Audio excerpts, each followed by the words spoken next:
Good morning, everyone. Can you guys hear me? You have a chat window there. In the chat window, you can say yes, and any questions you have, you can raise the questions there in the chat window. Yeah. Good morning, and uh, if you have any queries which are longer, what I'm going to do is towards the end of the session, I'm going to provide you the mic access. At that time, you can ask the questions. Till that point, you can keep asking the questions there in the chat window. All right? Yes. So, shall we start the session? Yeah. At any point, if you find it difficult to see the screen, just refresh the screen, and it will be all right. Okay, just refresh it. Okay. Yeah. So this will be your orientation class. Okay, and we'll be discussing about all the books you need to study, and also the syllabus that needs to be covered. Okay, and how we're going to proceed through this entire syllabus. So all these things will be discussed, and we're also going to talk about the mains perspective as to what a strategy you are going to use, and various strategies used by various people. And remember that all strategies do not work for everyone, is it not? So different people learn at different paces, and they have their own strategies from their school days. So it's very important that you bring into focus the strategies you have been using in the earlier stages of your life, along with the strategies which we are going to tell you, particularly to related to this exam. All right. So welcome once again, and good morning. So we'll start with a quote, right? It always seems impossible until it's done, is it not? So, especially this is very true for this examination, UPSC, right? UPSC Civil Services Examination. It's very much true. Why? Because you often hear stories where people say that they had never thought of being in the list. Is it not? They always come up with a interview or a transcript of interview saying that I had thought that maybe somewhere I'll end up in the end of the list, but they end up in the top 10, right? This is something they feel like it's impossible to get there, but because of the efforts they have put, see, efforts they have put and the dedication, right? That's all that matters. Efforts, dedication, and of course perseverance, right? So when you have these things, right, when you have these things, something which looks impossible to start with, right, gets done automatically, right? It gets done automatically. So you must have heard of Bhagavad Gita saying that there is something called nishkama karma, is it not? Nishkama karma. So what does this mean? Nishkama karma.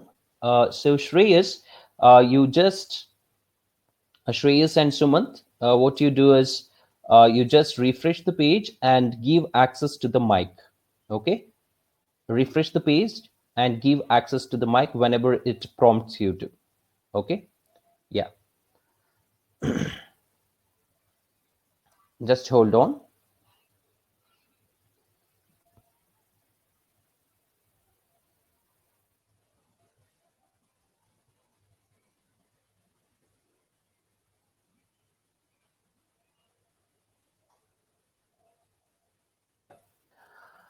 So nishkama karma, what does it mean? Nishkama karma means keep doing the work you do. Okay, keep doing the work you do. Do not expect anything out of it. Do not expect anything out of it.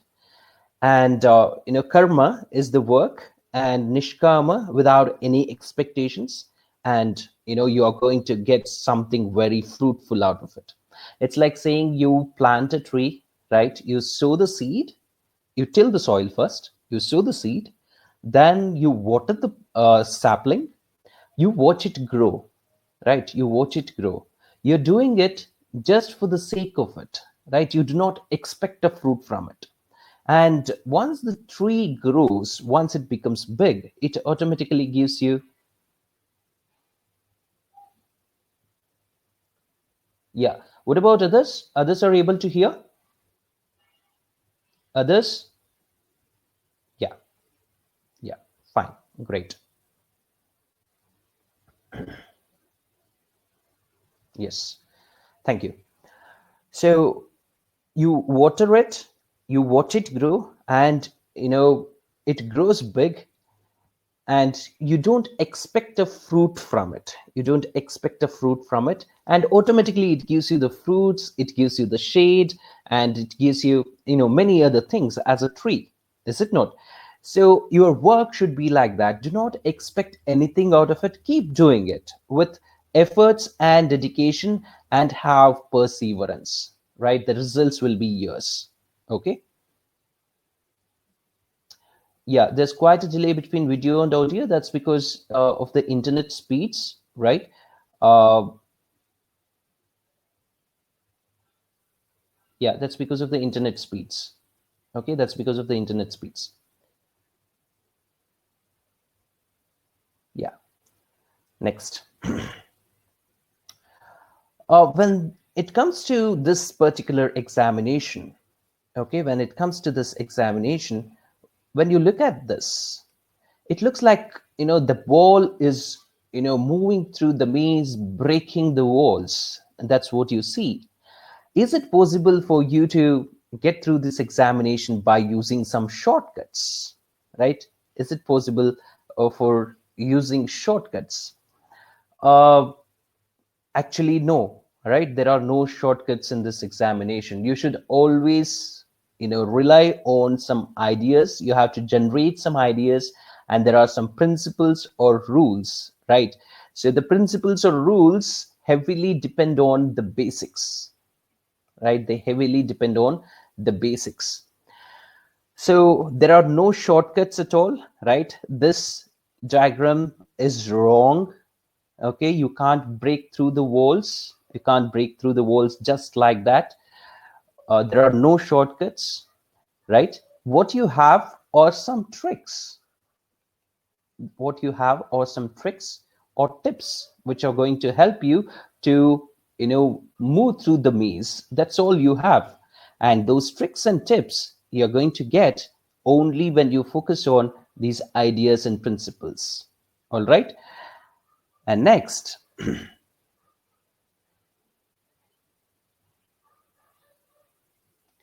okay, by the way, my name is Sagar. I'm the one who will be handling your Indian economy. Okay, my name is Sagar, and I'll be handling your Indian economy classes. Okay, Indian economy. And of course, if you're opting psychology as an optional, I'll be handling psychology as well. Okay, right. So the first thing about this examination is your attitude. Attitude matters a lot.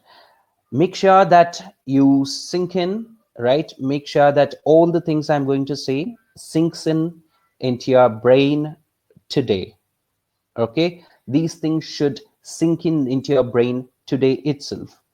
See, you cannot procrastinate much, right? You're not supposed to procrastinate too much.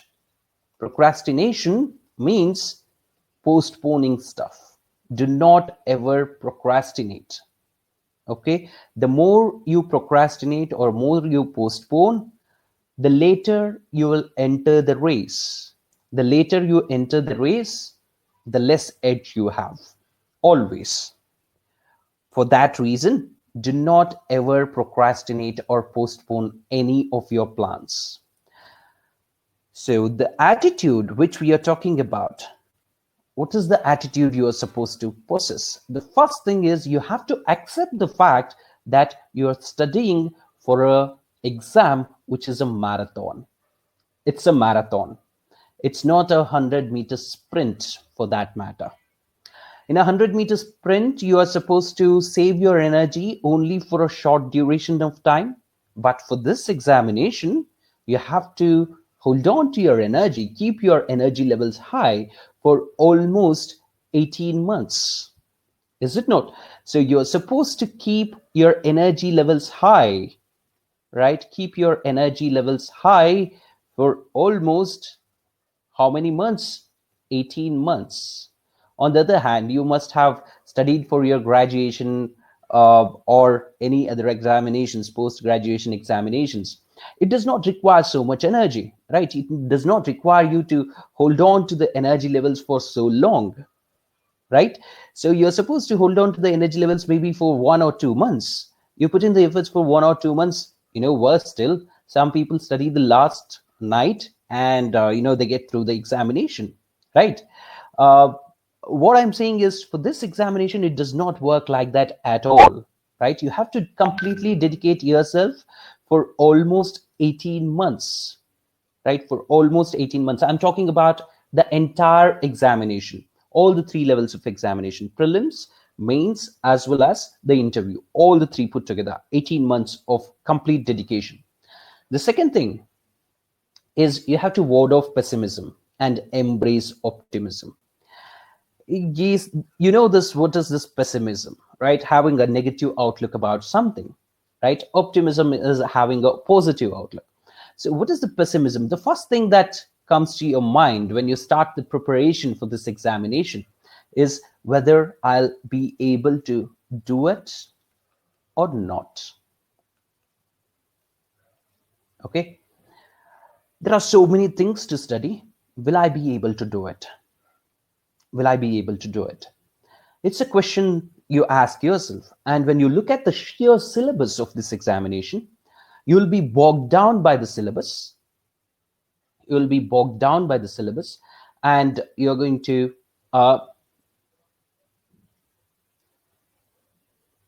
just a second.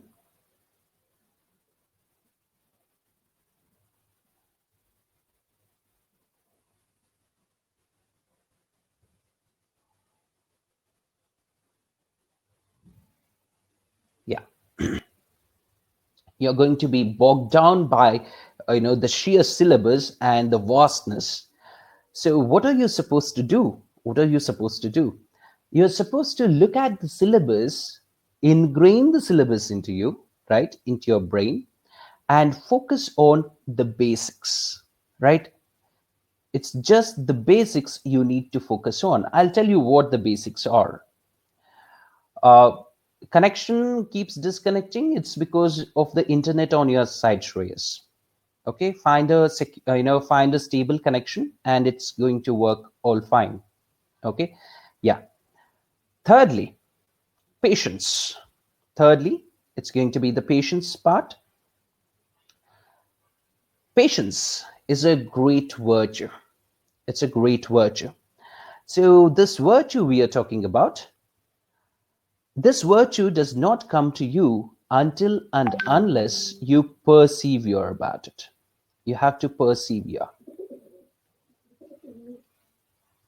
right? So patience is something which is going to make it is going to make you wait for the gratification. You're not going to get instant gratification. What is instant gratification? So instant gratification is about, you do something and you expect the results right away.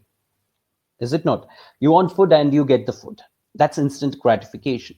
Okay, say for example, this you cannot see in children. Okay, this instant gratification thing, they can't wait for it. They always seek instant gratification.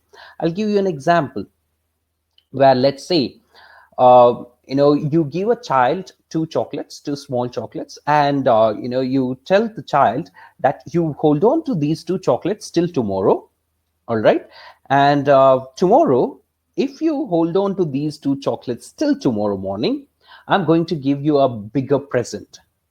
Do you think the child holds on to these two chocolates? I'm talking about a very small kid, right? It's highly unlikely that the child holds on to these two chocolates. It eats it away, is it not? Because it always seeks what? Instant gratification. Okay, so you can't seek instant gratification when it comes to this examination. Okay, now the fourth point, the fourth attitude we are talking about, fourth element of attitude you are supposed to possess is never underestimate who, yourself or others. It is a common mistake, commonplace mistake you generally find when it comes to this preparation. uh, People underestimate themselves first. That's the first thing. Some of the people, and some other people overestimate themselves. That's also the bad part. However, the most common thing you find is they underestimate others. Okay, let's say, for example, a person who has come from a background where they have studied in a very good college always underestimates a person who has come from a remote college. This generally happens. You look upon the other person as if the other person who has come from a remote college to be a person not having not having enough intellect, and think that this person will not be able to get through the examination. This is underestimating others. Mark my words, every person who starts preparing for this examination with enough dedication is equally competent enough to get through this examination. This examination is not an examination designed to be tough. It's not an examination designed to be tough. It's an examination which tests your nerves, right? It tests your patience. So, this is the fourth point. And the final point about the attitude is about the tests. It's about the tests. Never lose your momentum. Never lose your momentum when it comes to the tests. Okay, never lose your momentum when it comes to the tests. Always have a outlook about the tests that the tests are for knowledge accumulation. They are only for knowledge accumulation. The only test that matters for you is the main test, that is your UPSC prelims, right? And your UPSC mains examination. Those are the tests that matter. And all the other tests, the mock tests which you take here, right? Always look at them as these are the tests for knowledge accumulation. Where you stand in the ranking, where you stand in the ranking, does not actually matter much, right? All you need to do is you take the test without fail. Always take the test without fail.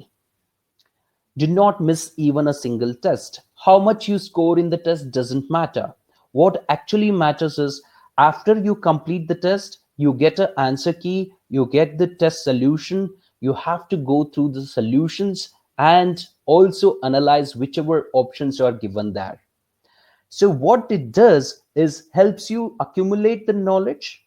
It helps you consolidate the knowledge you already possess, or for that matter, it is going to fill the gaps that are there in your studies, right? Many a times you have studied something about the 1857 revolt, or for that matter you have studied something about RBI's functions. In the class, the teacher or the tutor has told you that these are the functions of RBI. Maybe I have listed somewhere around 7 to 8 functions of RBI. And in the mock test, in the options, there is a new option altogether. There's a new option altogether. So when you look at this new option, you have to ingrain that new option into the functions of RBI. Okay? So this is something which you are supposed to do without fail. Tests, do not miss the test. Take the test. How much you score doesn't matter. All that matters is whether knowledge is getting accumulated or consolidated. That's all that matters. Tests help you in a great way. It's a great deal. Why is it a great deal? Tests make you comfortable with the time management. That's the most important thing. Many a times people say that they are not able to complete the paper at all in the prelims examination as well as the mains examination. So taking the test makes you, deal with the paper at a faster pace, deal with the questions at a faster pace. So mock tests, most importantly, serve the purpose of time management. That's what they serve. And the second purpose they serve is knowledge accumulation and the knowledge gap filling. Okay. So another quote, I'm a slow walker, but I never walk back. Right? Bear this in mind. No matter what happens, you have started this journey. You're not supposed to look back. Walk slow. You have time, right? Highly likely that next year, maybe they are not going to conduct the exam in the month of May. They might conduct the exam in the month of June, right? Towards the end of June. uh, so given this scenario, you have sufficient amount of time. Walk slowly, right? Walk slowly, but never walk backwards. In the sense, never take breaks from your studies for more than 1 or 2 days, no matter what the situation, and never get bogged down by others' preparation.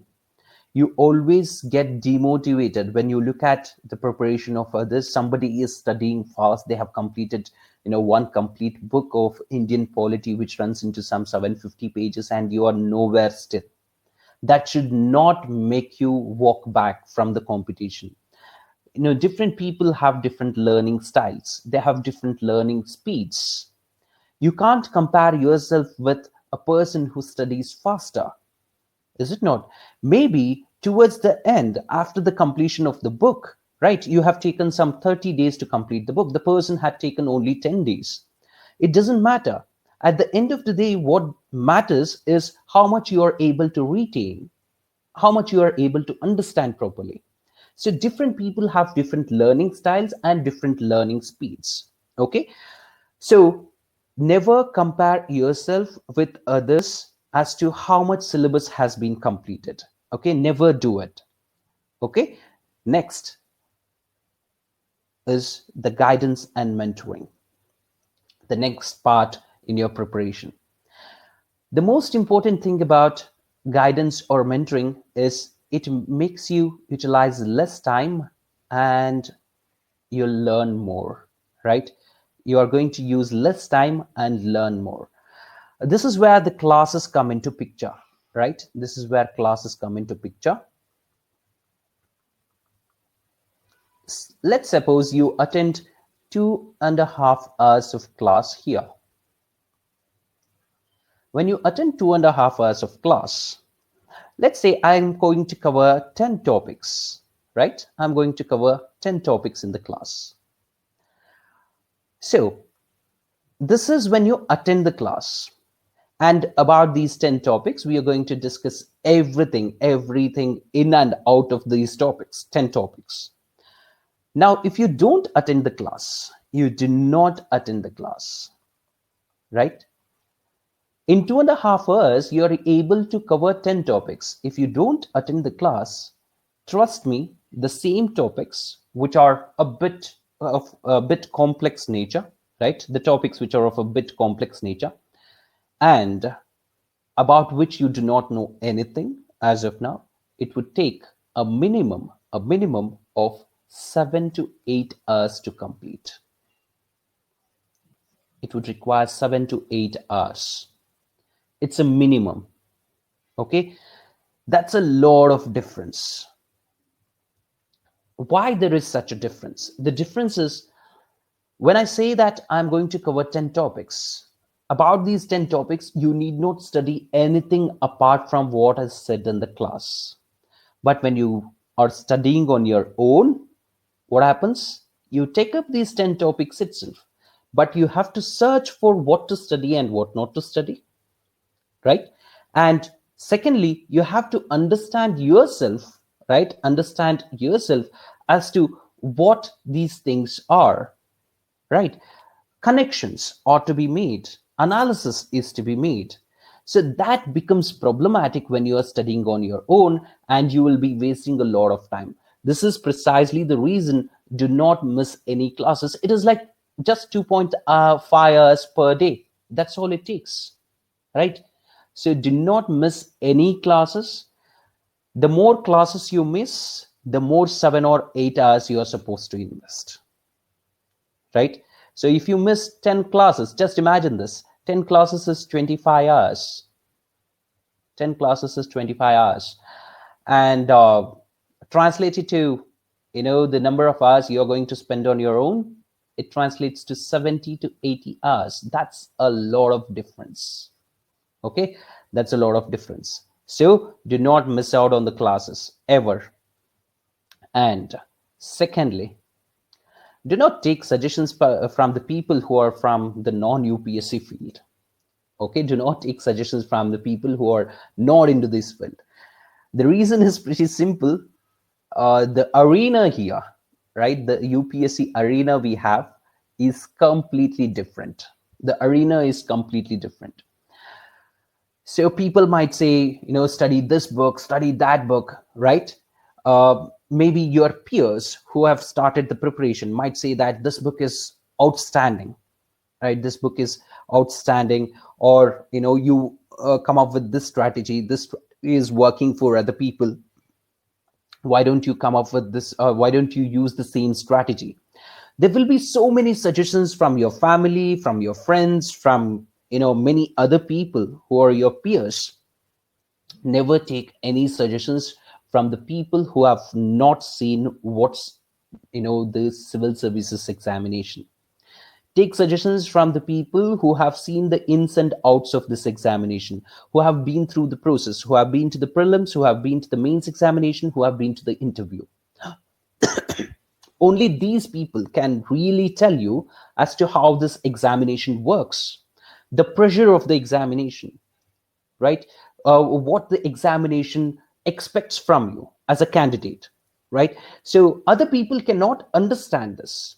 Say, for example, I will give you a very good example. Let's say, for example, a person has studied for his post-graduation, right? Post-graduation. And in the post-graduation, there's a particular way of writing the answers. Graduation and post-graduation, you have a particular way of writing the answers.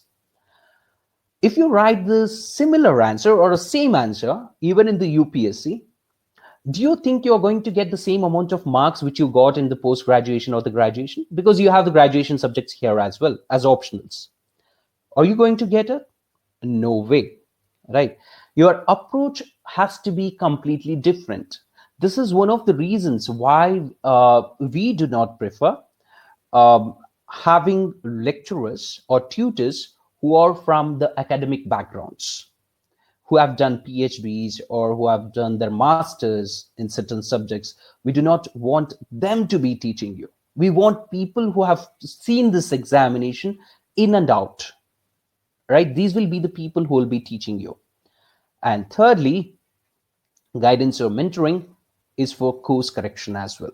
Course correction means when you are going in the wrong direction, right? The mentors or the guides will help you to come in the right track, come back into the right track. Many a times you take the deviations even as you prepare for this examination. Maybe you pick up a wrong book. Maybe you are focusing on a topic which is not necessary for this examination. This generally happens. You're studying too many things which are related to politics in the newspaper, or in depth. You're studying things which are in depth, which is not required for the examination. Let's say, for example, there is, you have a subject called Indian economy, right? Indian economy. So this is the subject which many people find it to be really new. You have not studied it in your graduation. You have not studied it at your school. So when it comes to this subject, the topic also appears in the current affairs, in the business page. You end up studying the entire page and you'll not be able to understand most of the stuff there. So what to study and what not to study from this? This is where the guides help you. Guides or the mentors help you. Okay. So there is a vast area which you need to cover. and there is a certain depth which you need to dive into. Do not dive too much deep, then you're going to find it difficult to come out of it. Okay, there is an expanse which you need to cover, right? There is an expanse you need to cover, and also there is a depth you need to dive into. Do not dive deeper. Okay, and finally, if you're taking too many suggestions from too many people, your brain gets wrecked and you give up easily, right? You're in a lot of confusion. I have seen, certain people doing this, taking too many suggestions, watching too many videos, too many motivational videos. You just watch motivational videos, you watch the toppers talk, you watch, the motivational videos from various offices, right? Various other institutions, and you have spent so much time on, various motivational talks and strategies. Towards the end, you feel like which is the right strategy, and you have so many things playing on your mind and nothing works for you, right? So it leads to a brain wreck. Never do it. Next, knowledge. The third thing is about the knowledge. Is there a syllabus for this examination? Of course, there is a syllabus for this examination. You must be already knowing it.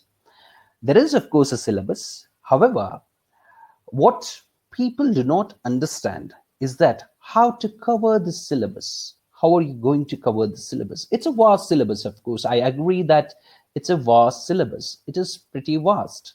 True. But does the UPSC ask questions out of the syllabus? No. No, never. It never asks the questions out of the syllabus. It never. Okay. So how do you look at the syllabus then?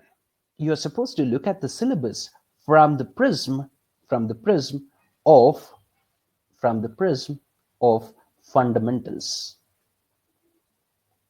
Prism of fundamentals. Okay. UPSC says that in your syllabus, you have science and technology as one of the subjects, right? When it says science and technology, you're not supposed to know everything related to science and technology. Let's say, for example, we have COVID-19 now. What do you need to know about COVID-19? What do you need to know about COVID-19? You need not do research on this topic. You have to know very few details about this topic. Let's say, for example, COVID-19. Is it caused by a virus or a bacteria? Yes. And then what are the, how does a virus work? This is the second thing. And thirdly, what are the symptoms of COVID-19? Is there a cure for it? Is there a vaccine? And which is the vaccine? Right? And what is the technology on the basis of which, what is the science behind this vaccine that is being developed? There are different different ways in which the vaccine is being developed that you are not going to dive into. Just know the name of the science behind the developing of the vaccine. That's it. That's about it.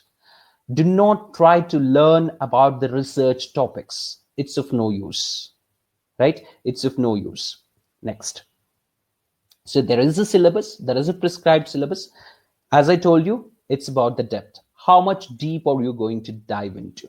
The more deeper you dive into a particular topic, it's difficult to come out of the shambles, right? It's going to be like shackles around you. It's, you'll get bound by the chains, right? You can't come out of it so easily, right? Next. How much should you know? That is the depth and the expanse. That's what I told you. Is there a window for current affairs? So how much knowledge are you going to accumulate when it comes to the current affairs? Some people say, you have to study current affairs of 2 years, last 2 years. And some people say you have to study the current affairs of, last 1 year.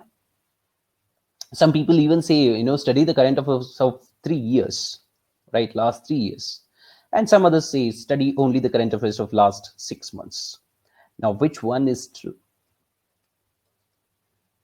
Let's see. Uh, Someone, can you tell me how many months or how many years of current affairs is required? Someone respond. You can type in there. Okay, 1 year. 1 year. Last 1 year. Okay. Last 1 year. Good enough.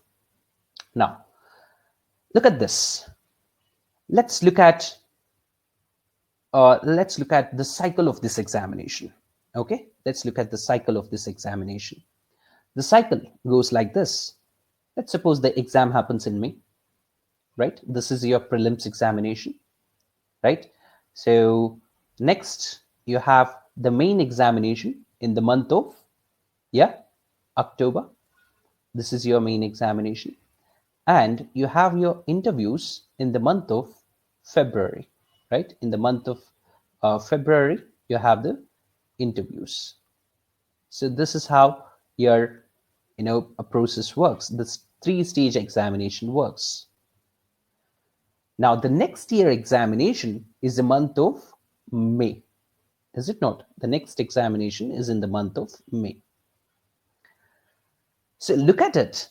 The current affairs have been covered from May, right? From the month of May, let's say 2019.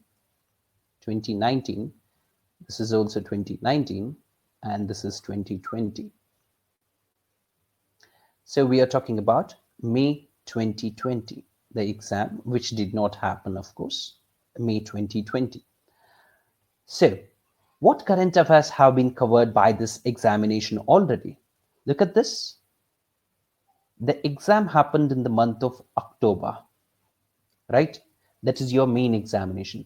Don't you think the current affairs between the month of May and October are already covered? They are already covered, right? In the main examination. So for the examination that is going to be held in May 2020, right? That is your prelims examination. How much are you supposed to cover? You're supposed to cover, let's leave aside interview. You cannot expect people to ask too many questions related to current affairs in the interview. So let's suppose the examination ended in October. So you have a time gap of October, November, December, January, February, March, April, and May. So this gap of almost 7 months is where most of your current affairs question come from, right? Most of your current affairs come from the last 7 months. However, October is where your mains examination started. However, this examination does not ask the questions from the month of September generally, right? Half of September will be left out. So you have to cover the September month as well, which means 8 months of current affairs before the prelims. So religiously following 8 months of current affairs would suffice for your prelims examination. 8 months of religious coverage, religiously. Do not miss even a single day of current affairs. Then yes, 8 months of current affairs is more than sufficient. But if you're doing it in a piecemeal approach, right? If you're doing it in a piecemeal approach, one day you study properly, the other day you do not study properly, then of course, yes, you would be requiring almost 1 year of current affairs. 1 year current affairs you would be requiring if you're not doing it properly. Why do I say this? I say this because when you're doing it religiously, you nitpick on the details. When you're doing it religiously, some topic gets mentioned, you are going to do some research on it. You're going to dig up the details about it, right? So what I'm saying is, something which was in news in the month of May gets mentioned in the month of September, right? It gets mentioned in the month of September. Now you're going to dig deeper in September if you are studying religiously. If you're not studying religiously, then of course you have to start from the May itself, last year May. So whether you're going to study 1 year current affairs or 8 months current affairs is completely going to be dependent on what? Whether you're going to study the current affairs religiously or not. Okay. So if you're studying religiously, 8 months current affairs. If you're not studying religiously, if you're giving a miss to the current affairs here and there, then you have to study 1 year's current affairs. Okay. Next. So the current affairs window, it can be either 8 months or 1 year. It can be either 8 months or 1 year. Clear? Next, how to acquire the right knowledge. To acquire the right knowledge, you should be knowing the right sources. Right sources. When I say right sources, the right books or the material.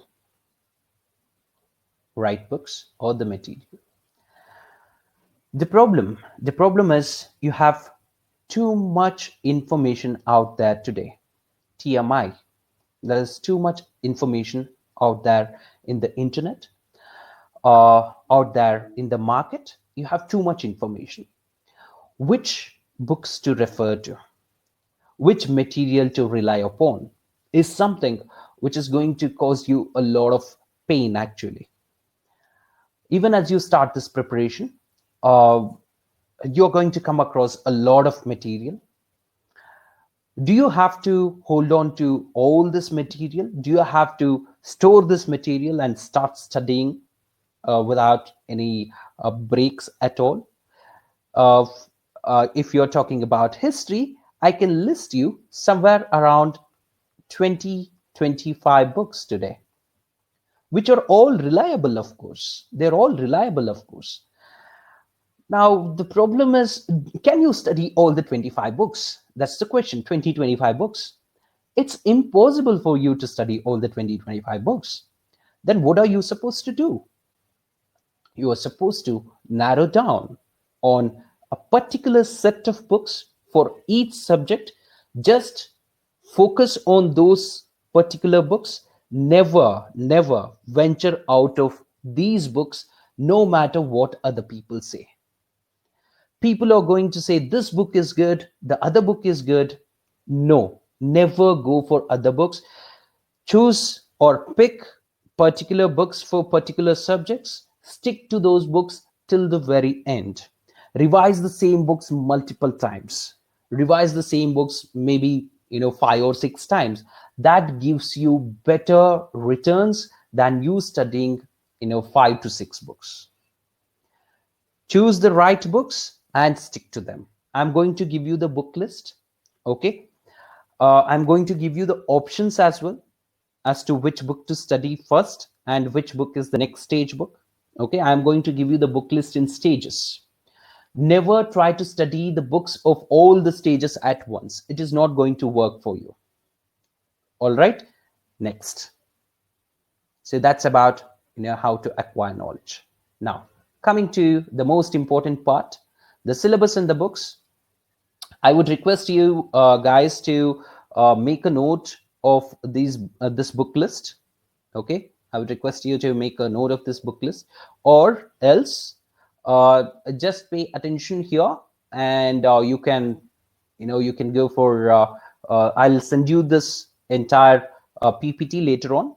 Okay, you can look into the PPT and make a list of the books which you need to cover. Firstly, GS1.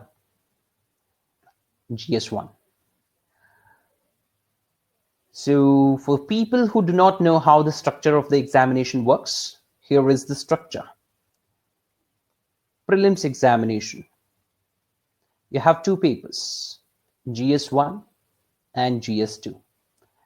People call this GS2 as CSAT, but in reality, both the papers put together, we call it CSAT. Maybe some people will laugh at you when you say this, but this is the reality, right? This is the truth. They will not have known the truth for a long time now. So GS1 and GS2 put together is your CSAT, that is your Civil Services Aptitude Test. So people generally refer to what? GS2 as CSAT, but both put together, you have GS1 and GS2 here. General Studies 1, you have what? What are the topics you have in this? ancient history, medieval history, modern history, art and culture, all right? And then you have Indian geography or geography as a whole, geography, polity, Indian economy, general science, that is your history, that is your physics, chemistry, and biology, general science. And then you have your science and technology, and the current affairs related to all these topics put together. You have the current affairs related to them, and one more topic, that is your environment and ecology. Okay, current affairs related to all these topics. So this is what you have in prelims general studies 1, and we call it paper 1 as well. We just call it paper 1 as well. And GS2 is about your paper 2. The paper 2 encompasses your English comprehension, and the second part is reasoning. In reasoning, you have both analytical reasoning and verbal reasoning.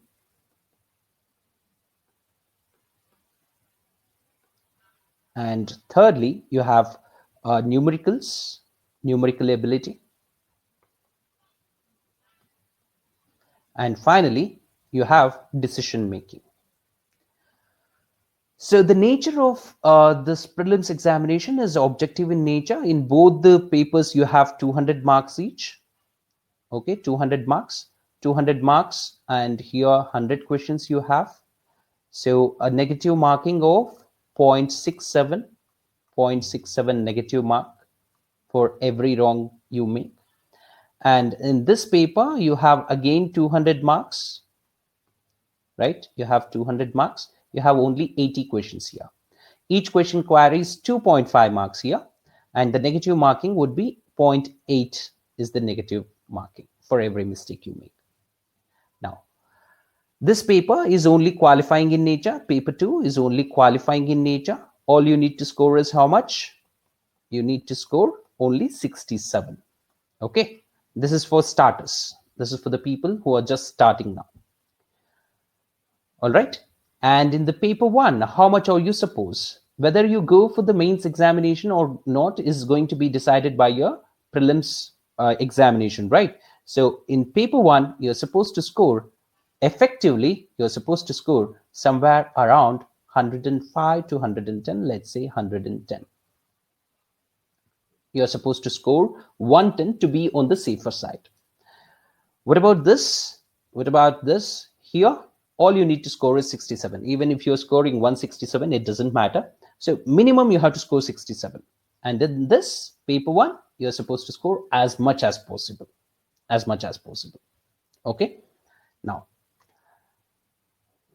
this is about prelims examination. Now, what about the mains examination? For the mains examination, the very subjects which are there in paper 1, right? The very subjects there which are there in paper 1 also find place in your mains examination, divided across various papers. The same subjects divided into various other papers, that is GS1, 2, 3, and 4. Okay. The difference is there are some exclusions and there are some inclusions. These are the only topics you have in your prelims examination. But when you look at the mains examination, there are some additions and deletions. Okay. The first topic is ancient and medieval history. Ancient and medieval history. Remember, the ancient and medieval history is only there for prelims examination. It's there in your prelims examination. It's not there in your mains examination. It's not a part of your mains examination. Okay. Remember, ancient and medieval history, it's there in your prelims examination. It's not there in your mains examination. It's not a part of the syllabus of mains examination. So, what are the books you need to study? I have given you the list of books, right? NCERTs, compulsory. NCERTs, compulsory. and then the printed notes, class printed notes. This forms your stage 1 of study, right? This is going to be your stage 1. Until and unless you complete stage 1 and master stage 1, do not go to the stage 2. Never enter stage 2 until and unless you master stage 1 of books. Okay?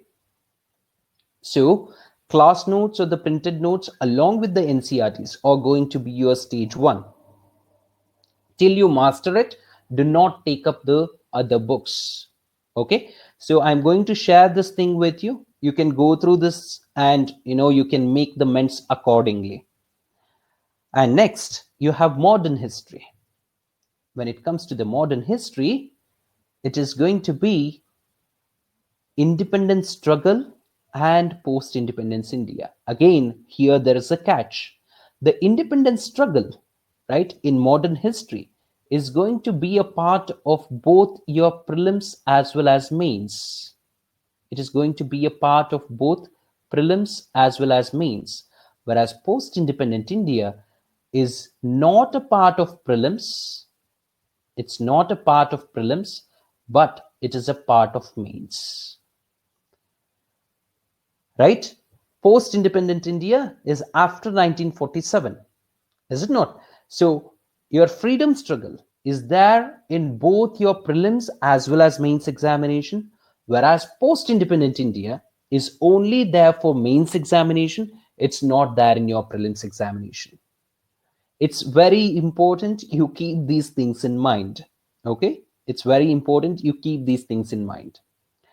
Now, stage 1 books, the stage 1 books I have listed here, right? I have also listed the stage 2 books. Okay, so you can go through the stage 1 and stage 2 books when you get the PPT. Okay, as of now, buy only the stage 1 books. NCRTs you need not buy, right? NCRTs are already there on the website. Okay, you can go through the digital copies if you want. So I think, a person who has gotten through the 12th standard, he does not need to put too much of efforts into studying this NCRTs. Okay. So for world history, you have the books here. And remember, world history is there only for mains examination. Again, no prelims. They do not ask questions in prelims about world history. It's only for mains examination, and you can limit yourself to very few books. Look at this, NCRTs, or for cursory reading, right? It's only for precursory reading. You need not delve deeper into the world history books as well. And then you have the printed notes and history of the world by Arjun Dev, Orient Black Swan publication. And stage 2 and stage 3, maybe you can take it up or may not be, right? You may or may not. Okay, I'll tell you about stage 1, stage 2, and stage 3, how to deal with it. Next is art and culture. The art and culture topic is going to be there both in your prelims and mains. It's going to be there both in your prelims and mains. Okay, so here this is the subject which most of the people find it difficult to handle. The reason is pretty straightforward. It has a lot of facts, right? It has a lot of facts, and you need to remember a lot of facts. That becomes a bit tricky, right? It becomes a bit difficult for you to handle it just for this reason. Too many facts to remember. Okay, however, the faculties here are going to help you as to what to remember and what not to remember. There is no need for you to remember everything that's there in the book.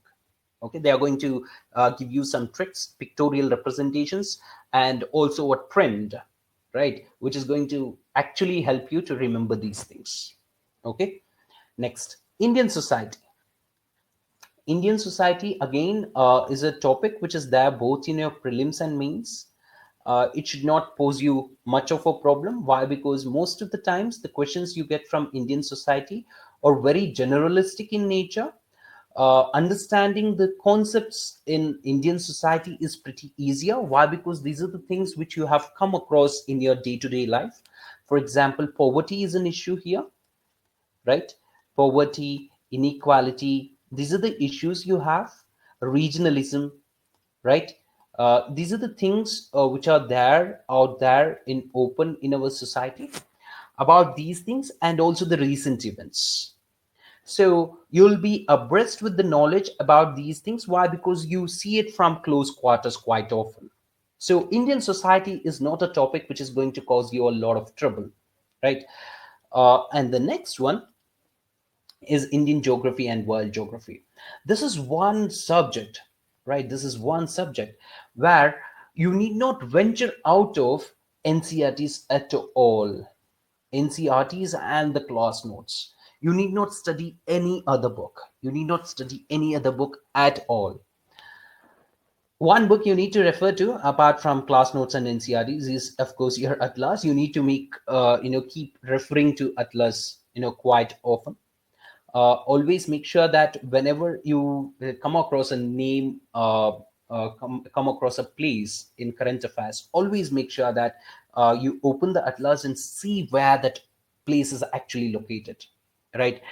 Even see the places that make it to the news in your newspapers in India, especially the places across the world, right, are going to be the places because of some big event. There's going to be some big event. That is why it has come in the Indian newspaper. Now, because it is such a big thing, right, it prompts you or it mandates you to look into the atlas and see where this place is actually located. And even as you look at the place, just look into the details nearby. Is there a river passing through that particular place, or is there a huge mountain nearby, right? Or are there any lakes, right? So these things you need to look at. Okay, so this you're going to get some assistance from the tutor itself, geography tutor. So this subject is quite easy to handle, given that the book sources are limited to only your NCRTs for the most part. Okay, so whether it is there in prelims or mains, it's there in both your prelims as well as mains. Okay, next, general studies 2, right? So far we looked at only the general studies 1, right? According to what? According to your mains examination. So in your mains examination you have GS1, GS2, GS3, GS4, and an essay paper, right? And an optional paper. Optional paper has two papers in itself, P1 and P2. Okay, a single optional subject, but two papers on it. And finally, you have the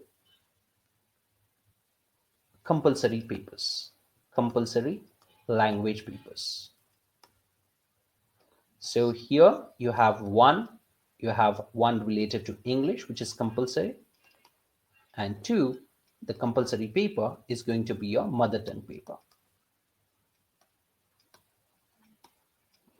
Okay, when you look at this GS1, so far we have covered what? We have talked about art and culture in GS1. And then what else did you have? You had your history, that is only uh, independent India, right? Independence struggle. And then you had a post-independent India, world history. This is what you had. And second part, we talked about society, Indian society. And third part, we talked about geography, right? These are the things you have in mains examination, GS1 paper. Now we are going to the GS2 paper. What do you have in GS2 paper?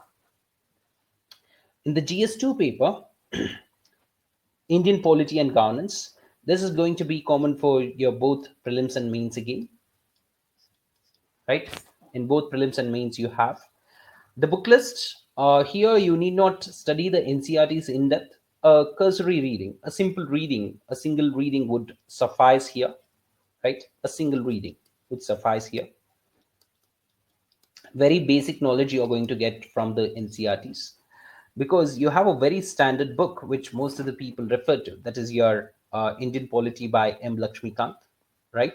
That's one book which is going to help you through for both prelims and mains examination. And there's not much of a doubt which is going to be cast in your mind to deal with this particular subject. For summaries, you just have to refer to the class of the printed notes, right? It is going to give you a summary of what is there in Lakshmikant and few more additional points, and along with current affairs. The class notes is going to contain some current affairs as well, okay, which you are not going to get in the Indian Polity book.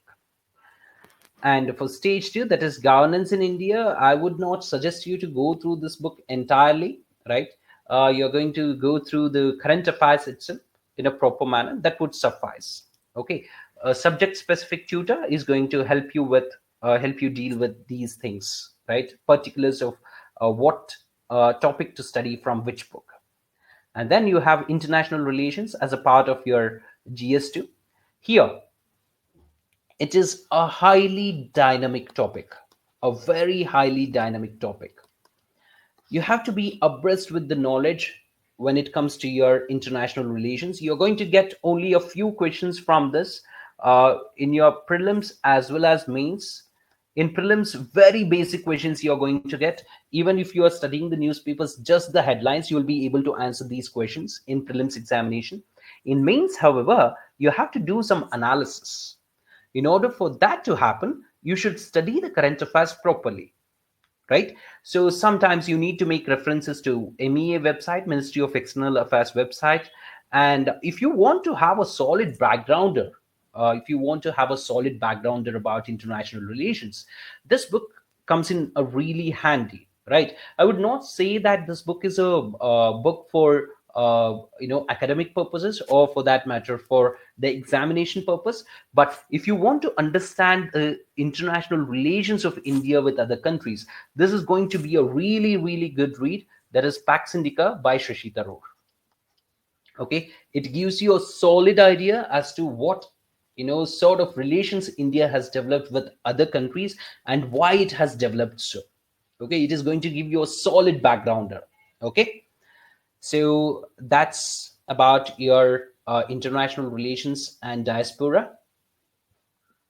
And there is one more part here in your GS2, that's social justice, that can be studied under your Indian society as well. And next is GS3. GS3, Indian economy, economic development, agriculture, industry, and investment.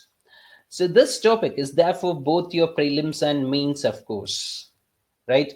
Environment and ecology, prelims and mains, of course. Science and technology, prelims and mains, of course.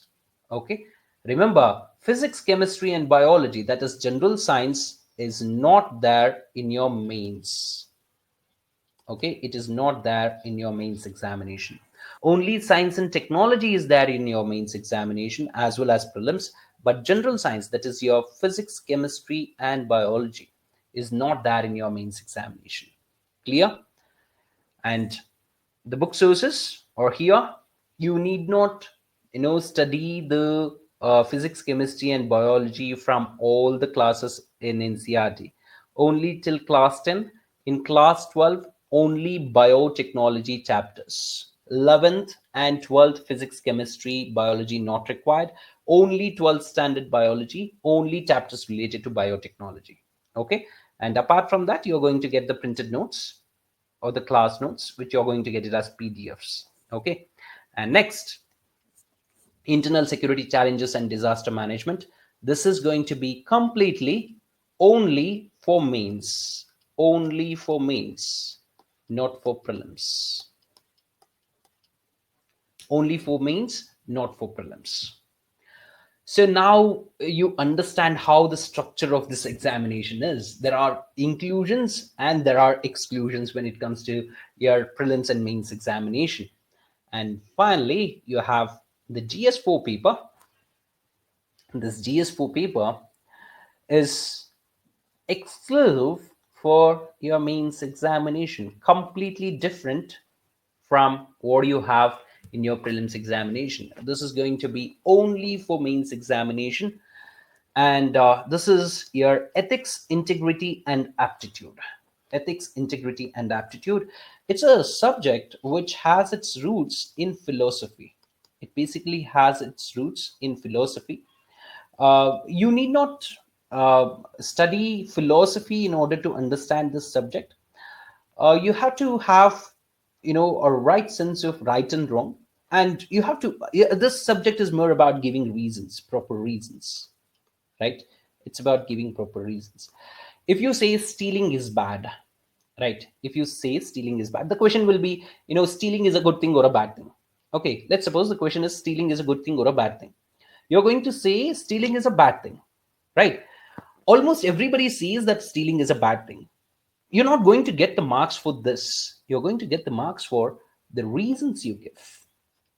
Why is stealing a bad thing? Okay? Why is killing a bad thing? You're going to get the marks for giving proper reasons. Okay, so that's what this subject is about. You need not write philosophical terms here. You're supposed to write the answers in layman terms. All the subjects I have talked about so far, you're supposed to write the answers in mains examination in layman terms. You're not supposed to use the language which comes in your Hindu newspaper at all. The reason why I had included in every subject NCRT is because the standard of your language in your mains examination should be that of NCRT standard. That's the standard you're going to maintain to write the answers that. Okay. So the book list here is class or printed notes, and then ethics, integrity, aptitude by G. Subarao. It's going to be only for reference, right? If you want to buy, you can buy. Otherwise, you can forego it. And then second ARC report, report 4, a summary of it we are going to provide. Okay, no need to worry about it. And now, there is part A and part B in this. Part A is theory. In Gs4, part A is theory part, and part B is case studies. Part B is case studies. Part A, questions will be theoretical in nature. For example, what do you understand by the term happiness? What brings happiness to you? This is a sort of question they ask in part A. Okay, for 10 marks. These are the types of questions you're going to get in part A. Part B questions are like, they're going to put you in a situation and ask you, what are you going to do in this situation? Let's suppose you are, the case study says you are the district magistrate, you're a collector of a particular place, right? Particular district. And there is a particular situation where there is a communal riots. There is communal riots happening in this district, in a particular place. What are you going to do in this situation? Okay, what are you going to do in this particular situation? So these are the types of questions they are going to ask, right? In part B, these are case studies. They're going to put you in a situation and ask you, what are you going to do, right? All types of questions you can expect here, right? uh, they're going to put you into a situation where you're a student, right? You're a student, you're sitting in the first bench, and you're sitting in the last bench, and you see your friend cheating in the examination. What are you going to do about it? This is one type of case study. As a parent, what you are going to do, that is also one case study. And as a district magistrate, what are you going to do? As a doctor, what are you going to do? As a citizen, what are you going to do? They're going to put you in different positions, right? And ask you what you're going to do as this person in this situation. Okay, so that is about your case studies. That is about your case studies. Okay, so once you have mastered part A, right? Once you have mastered part A, once you have learned the theory properly, okay, After you learn the theory properly, from next time onwards, you are supposed to spend almost 75% of the time on writing the case studies, right? Find the case studies and try to answer them, right? As I told you, it's about not making the decision, it's about giving the reasons for the decision you make. Okay, say for example, there was a question which there was a part B case study which said that you're sitting in the last bench, okay, and you are writing the final year examination. Your friend, a friend is sitting in the first bench. All right. Now, what are you going to do if you see that your friend is cheating in the examination? You have several options here. You are going to turn a blind eye to what your friend is doing. You're not going to do anything about it. Two, just call that person, call your friend and tell him not to do it, but it is not feasible, not practical in an examination hall because there is a invigilator there. Third option, you report it to the invigilator. You have three options here. Which one are you going to choose and why? And why? So why becomes important. Whether you report or not, why becomes important. So this is something which you are going to develop, in your classes, which you are going to develop as to what reasons to give and what reasons are not to be given in the paper. Next is the optional paper. The optional paper, for this, different subjects, different ways of studying, right? It completely depends on which optional you are choosing. However, I'll help you out with respect to how to choose an option. First thing is that if you have already decided of some subject as an option, what are you supposed to do? You're just supposed to just go through the previous year papers, see if you find the papers comfortable, and then see the past performance, how it has done.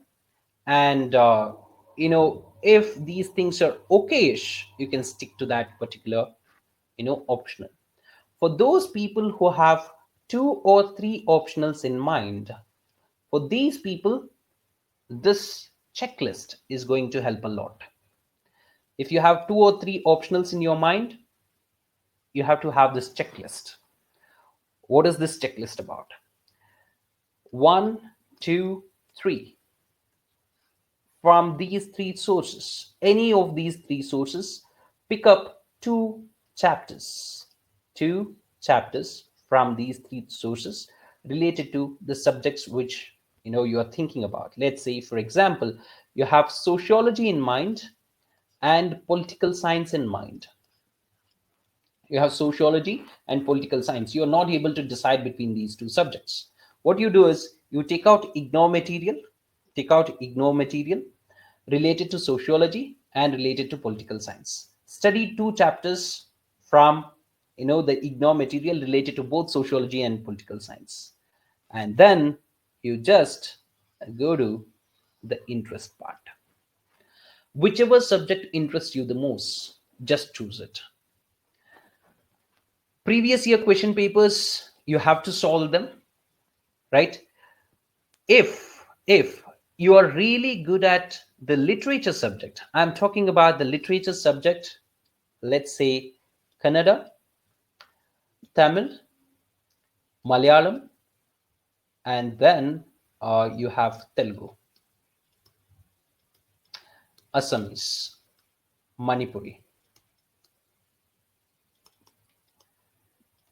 right? These subjects, if you are good at in any one of these subjects, that is, you should have the writing speed, you should have the holdover grammar, you should not make spelling mistakes, your writing speed should be good in these particular languages. If that is the case, just choose one of them as your option. Just choose one of them as your option. If you say that I am very good at Hindi, I would not place my bets on it.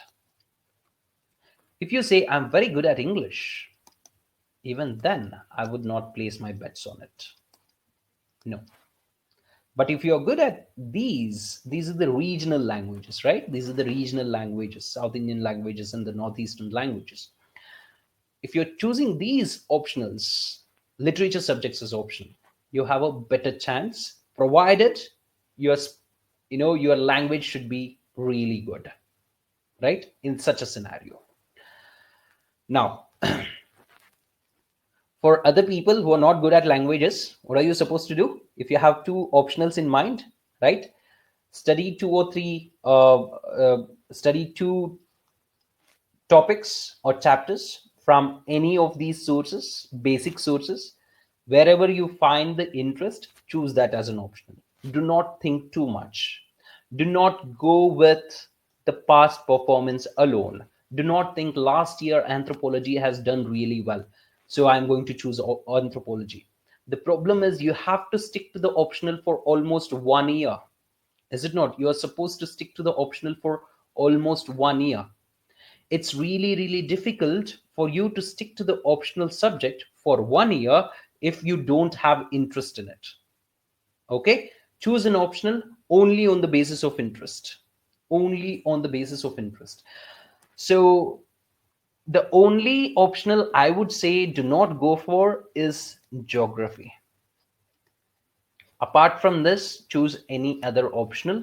Why? Because geography has too many people running behind it, and there is too much material available, too much material or information available out there in the market. There are veterans writing this optional. Competing with these many people becomes a bit difficult. The room for innovation is less. If you write an answer, the room for innovation in your answer writing is less. Why? Because geography is about stated facts, right? So it becomes difficult for you to trump other people. Okay, it becomes a bit difficult here. So geography, keep it out of bounds until and unless you have done masters in geography. If you have done masters in geography, still you can go with geography. Okay, next. Essay. We are going to have a separate class on essay, right? We are going to have a separate class on essay. Essay is going to be about mostly about articulation, again layman language, right? It has to be a layman's language. You have to establish linkages in essay, in the sense what you write in the first paragraph, it has to have a solid linkage with the next paragraph. It should not be like you're telling a story and you completely skip the middle part and go to the end and come back to the middle towards the end. So now it becomes really difficult to understand, right? Such movies are really difficult to understand, right? So the essay should not be like that. So your story or your essay should have solid linkages between paragraphs. Okay. Third is you have to practice a lot. Why? Because we are talking about essay topic. Essay topic has 250 marks allocated to it. Okay, you have to write two essays. So you have part A here. In part A, you'll have 4 essays, and part B, you're going to have 4 essays. Okay, out of the 4, you have to choose one. Here, out of 4, you have to choose one. So out of one, each essay is going to carry 125 marks each. When I say 125 marks each, you're supposed to write how many pages? How many pages?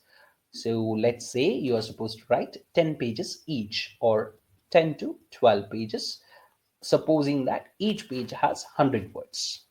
So you are supposed to write around 2000 to 2400 words, right? Both essays put together. Now you can understand, right? Don't you think it requires practice? Of course, it requires practice. Remember, writing an essay is not difficult if you are good at your general studies. Why? Because you only bring into focus the general studies knowledge you have procured so far, right? So you have studied for your prelims examination. The same thing you're going to bring into focus in your essay paper, right?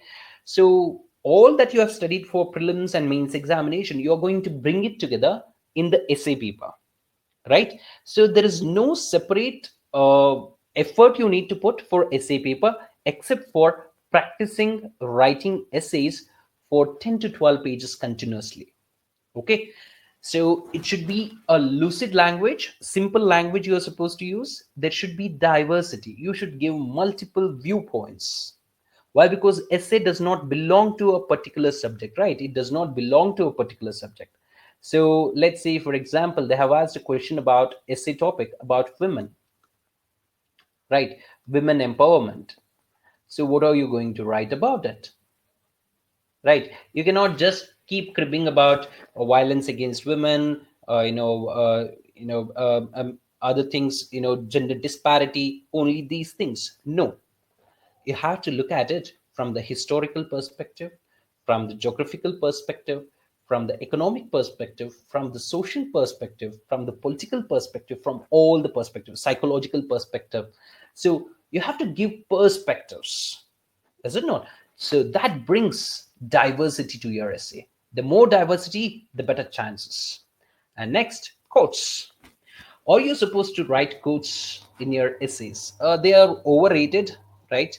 Many people say that you have to write quotes. You have to start an essay with a quote. Not essentially. It's not true. It's not true. It's always better not to write a quote which actually does not fit the essay topic.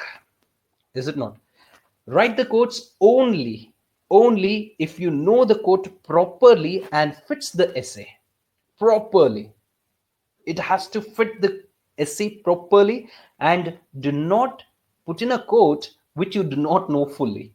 Do not put a quote, Mahatma Gandhi says so and so, right? It has to be exactly verbatim what Mahatma Gandhi has said.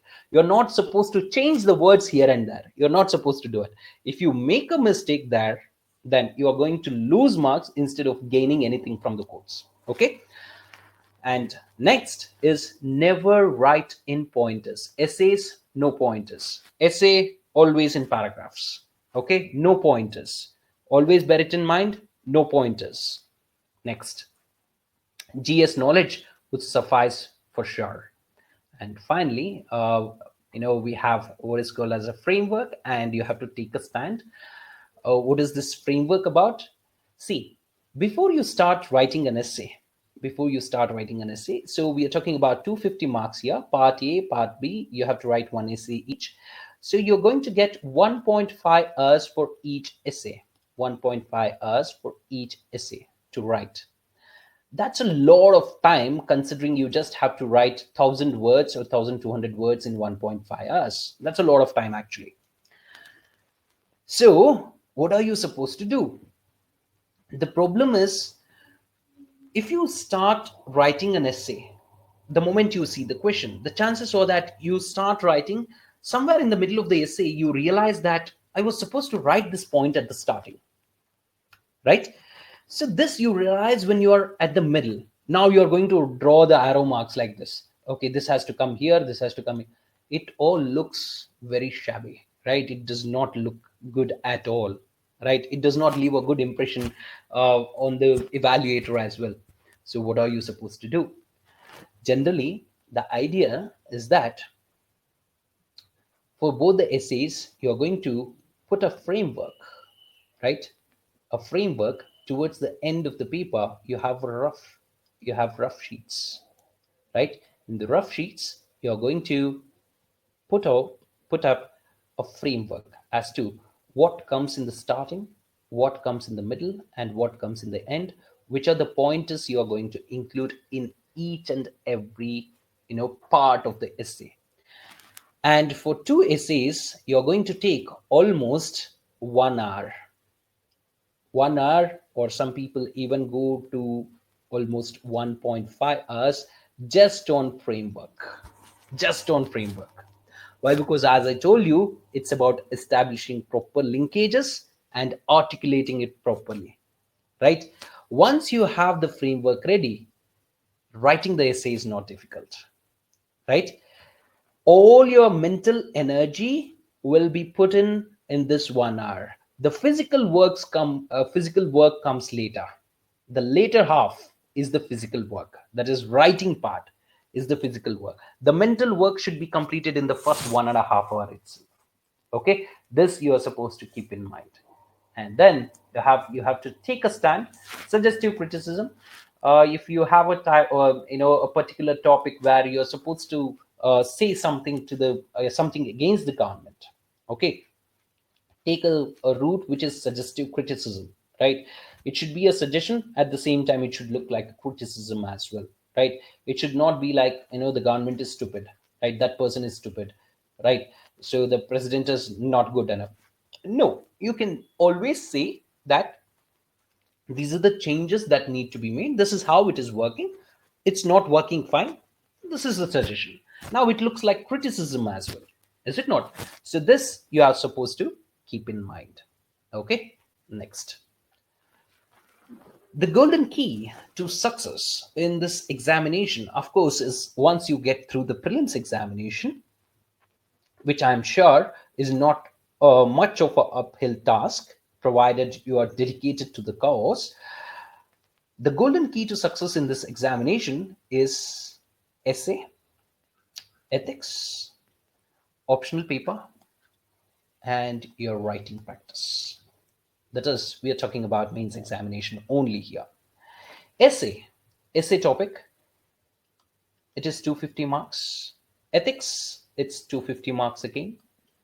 Optional is 250 plus 250, 500 marks. And writing practice, that is to improve your writing speed. How many marks? A total of 1000 marks. 250 plus 250 plus 500, 1000 marks. Now let's see how it fares here. When it comes to the mains examination, we have GS1, GS2, GS3, GS4, that is your ethics paper, and then you have the essay paper, and you have the optional papers, paper 1 and paper 2. 250 marks here, 250 here, 250 here, 250 here, 250, and 500.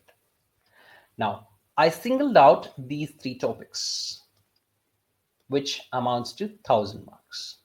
And these three put together is 750. Now, why did I single out these subjects only?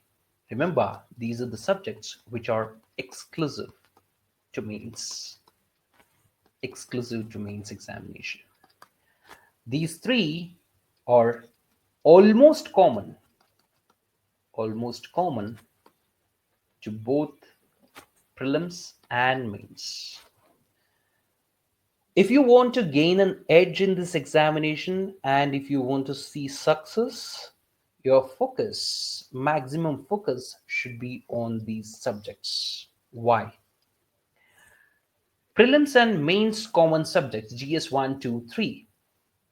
You are going to find people who have studied only for prelims, right? People who have studied only for prelims. These people can get through the prelims examination and they can score at least some marks in GS1, GS2, and GS3. Right? They will not be able to trump you in these subjects. Why? Because they have not prepared for these subjects. Right? You always find people studying only for prelims sometimes. You should not fall into that category. You should always focus on both prelims and mains. In mains, focus on these subjects. Why? Because these are the deciders. These are the deciders.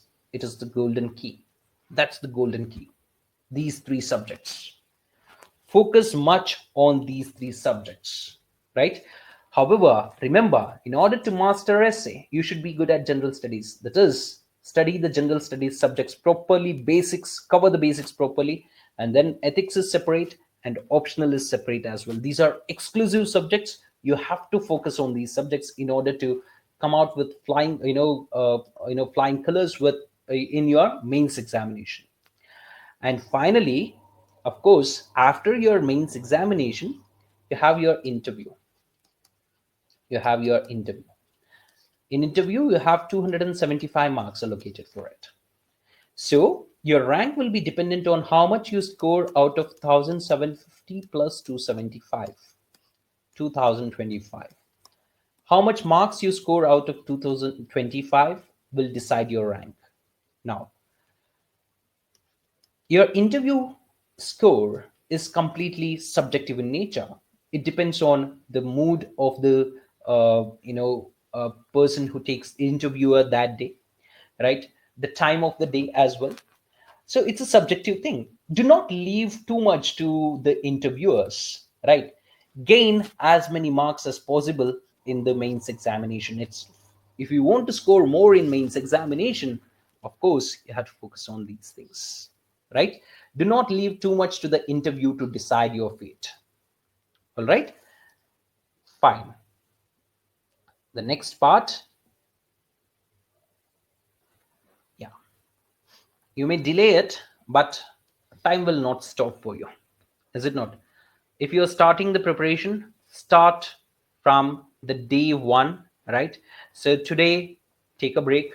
Tomorrow, take a break. Day after tomorrow, take a break. From Thursday onwards, start your preparation properly. Okay, do not delay it. And why have we decided to give you 2 days time? We have given you 2 days time to make sure that all the things I have told in this class sinks in properly.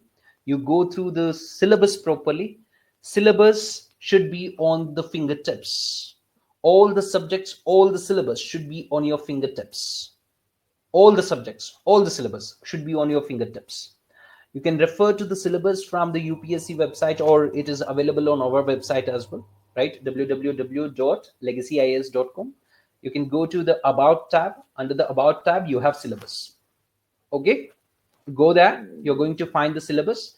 You have to have that syllabus on your fingertips. So for the next 2 days, the assignment is just to learn the syllabus for you. Okay, it's just that. Okay, do not delay at all. Okay, next, what is the right strategy, or what is the optimum strategy? There's no such thing as right strategy or optimum strategy. There are some elements which you are supposed to put into your preparation, right? So one is syllabus and previous year papers. It's a must. You should go through the syllabus, you should master the syllabus. And previous year papers, always make sure you go through the previous year papers. When I say previous year papers, not last 20-30 years, I'm talking only about the papers starting from 2011. That would suffice, right? 2011 to 2019, right? These papers would suffice. Previous year papers. Cultivate the habit of newspaper reading. Now, this is one area where most of the people find it difficult as to how to read the newspaper. We are going to help you out with this. And the newspaper, we are talking about how many and how, right? How we are going to help you with how many, I would say just stick to the Hindu, right? The Hindu. We are going to tell you what to study in Hindu or what to read through in Hindu. Secondly, Indian Express, only the editorials and explained section, right? There's going to be a section called explained. Now, this is only for what? Reading. This is only for reading. We are going to give you the analysis. On a daily basis, you are going to get PDFs, right? Which you can read through. It is going to be all the topics which are there in the newspapers, which are relevant to the exam, right? You're going to get the PDFs. We are going to add you to a group called Content Group, Legacy IAS Content Group. In the Content Group, you're going to get all the PDFs, right? On a daily basis, which are going to give you the analysis of the topics which are there in the Hindu, Indian Express, Business Standard, Down to Earth magazine, and various other places. Okay, you're going to get a lot of content. You just stick to this content. That's more than sufficient. That's more than sufficient. But you're asking me to study the newspaper as well. I'm not asking you to study the newspaper, right? I'm asking you to just go through the newspaper, just read the newspaper. Don't make the notes, just read the newspaper in the morning. It's just a habit. Okay, just read the newspaper. By the evening, you are going to get the analysis. Right? Analysis, you read once more, that day's work is done regarding the current affairs. Thirdly, always target means, right? Do not have a piecemeal approach. Do not target prelims. Okay, always target mains examination. Do not try to learn current affairs without learning the subject itself. Basics first. You can't understand the current affairs properly until and unless you have understood the basics properly. It's highly impossible for you to understand current affairs if you don't know the basics. Okay. And fifthly, within 9 months, all portions must be complete. Try to complete all the portions within the 9 months. So you're starting in the month of July, right? You have August, let's say August, September, October, November, December, January, February, March, and April, right? By April, everything should be complete. We are going to complete the syllabus for you by the month of March, right? By mid-March, your portions will be complete from our end, right? March mid, portions will be complete from our end. After that, we are going to do revisions for you, right? Of course, you will be lagging in some areas, right? Some subjects you will have some things to study because you have left out certain things. So those things you are going to cover, right? So by any measure, your syllabus should be complete by mid-April, right? By mid-April, your syllabus should be complete. There should be a dedicated 3 months for prelims before the prelims. 3 months complete dedication for prelims. That is your next year. It is going to be probably in the month of June, the exam. So May month, April month, and your March month, right? March, April, May, you're going to dedicate only for prelims, right? So during this time, you are going to solve as many test papers as possible, right? You're going to revise the test papers, revise the critical topics, get all the assistance you want from the mentors, right? And those 3 months should be dedicated for your prelims, which means before you write the prelims, at least 75% to 80% of your mains exclusive syllabus should be complete and you should have mastered it. Okay. And then revisions play a very important role in your strategy. Multiple revisions is always better than having too many sources. More tests, the better. Don't worry about how much marks you're scoring. Never worry about it. Start answer writing practice pretty early, right? The moment the subject gets over or particular portion of the subject gets over, right, you start writing answers related to that particular portion of the subject, right? So you have parts in the subject. For example, you have polity. In polity, you have a part related to part one, right? Part one will be related to your citizenship, your citizenship and union and its territory, preamble. This is part one. So once this part is complete, start writing answers related to that part, right? Pick up some questions and start writing. All right. And then interview preparation, start pretty early, right after your mains examination, right? Right after your mains examination, you have to start the interview preparation. And next, what you're not supposed to do, this is very, very important. Do not join too many online forums, communities, groups, social networking sites. This is something related to, we are talking about online forums, communities, groups. We are talking about those dedicated to UPSC preparation. Do not go there. You will be wasting a lot of time, right? You'll be wasting a lot of time if you are part of online forums or communities. Do not procrastinate on answer writing. Start early. Most aspirants think that I can start the answer writing once I complete the syllabus, which is not going to happen.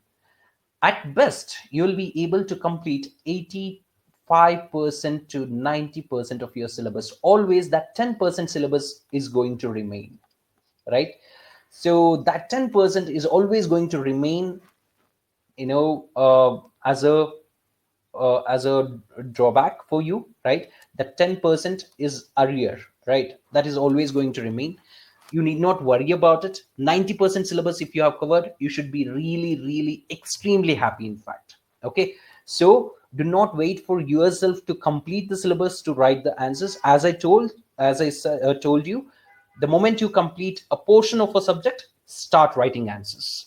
Okay, and most of the times what happens is people also waste time on speculating the syllabus change, right? So pattern change in the examination. This happened a few years back. That is why I put this point here. What happened is people thought that they are going to UPSC is going to remove the optional paper itself, and they stopped studying optional paper for some days. Okay, thinking that UPSC will remove the optional paper. Eventually, UPSC did not remove it. So do not think about what syllabus it's going to be there, what pattern it's going to be there. Just keep studying. Just keep studying with the syllabus in mind that has been given by the UPSC last year. This year, what's going to happen? Let's leave it to the UPSC. When UPSC says this is the syllabus, you can change accordingly. Do not speculate over it. Do not waste time on discussing about it with your friends. You'll be losing hours together. You'll be losing hours together just discussing about it. And fourthly, do not make noise about your preparation amongst your friends, relatives, neighbors, and colleagues. The reason is it puts unnecessary burden, right? You can inform them, but do not make noise, right? Do not go humdrumming about it with all your colleagues or your friends or relatives. It puts it piles up unnecessary pressure on you, right, to deliver. Now because you are forced to deliver, right, your performance is going to go down, right? So bear this in mind. Do not make much noise about it. And next, do not neglect your health. Every day, I have said 1 hour of exercise, right? 1 hour of exercise. I would not say 1 hour. Let's say, even 30 minutes of exercise. A brisk walk, maybe, right? Or yoga, meditation, right? Anything would work, right? So it's your time, right? An hour or so, right? 30 minutes to 1 hour. That is going to keep you in good shape and good health, right? That's going to help you a lot. And do not waste time searching for a perfect strategy. There is no such thing as a perfect strategy. I'm not going to say our strategy is the best strategy or the perfect strategy. I'm going to say that, as I told earlier, these are the elements. These are the elements which are supposed to be there in your strategy, right? These are the elements you need to keep in mind. Okay, so there is no such thing as a perfect strategy. You may see that people who have gotten through this examination saying that this is the right strategy. True, it's a strategy that has perfectly worked for the person who is talking about it. It may not work for all the people. Why? Because people are different. They are created uniquely.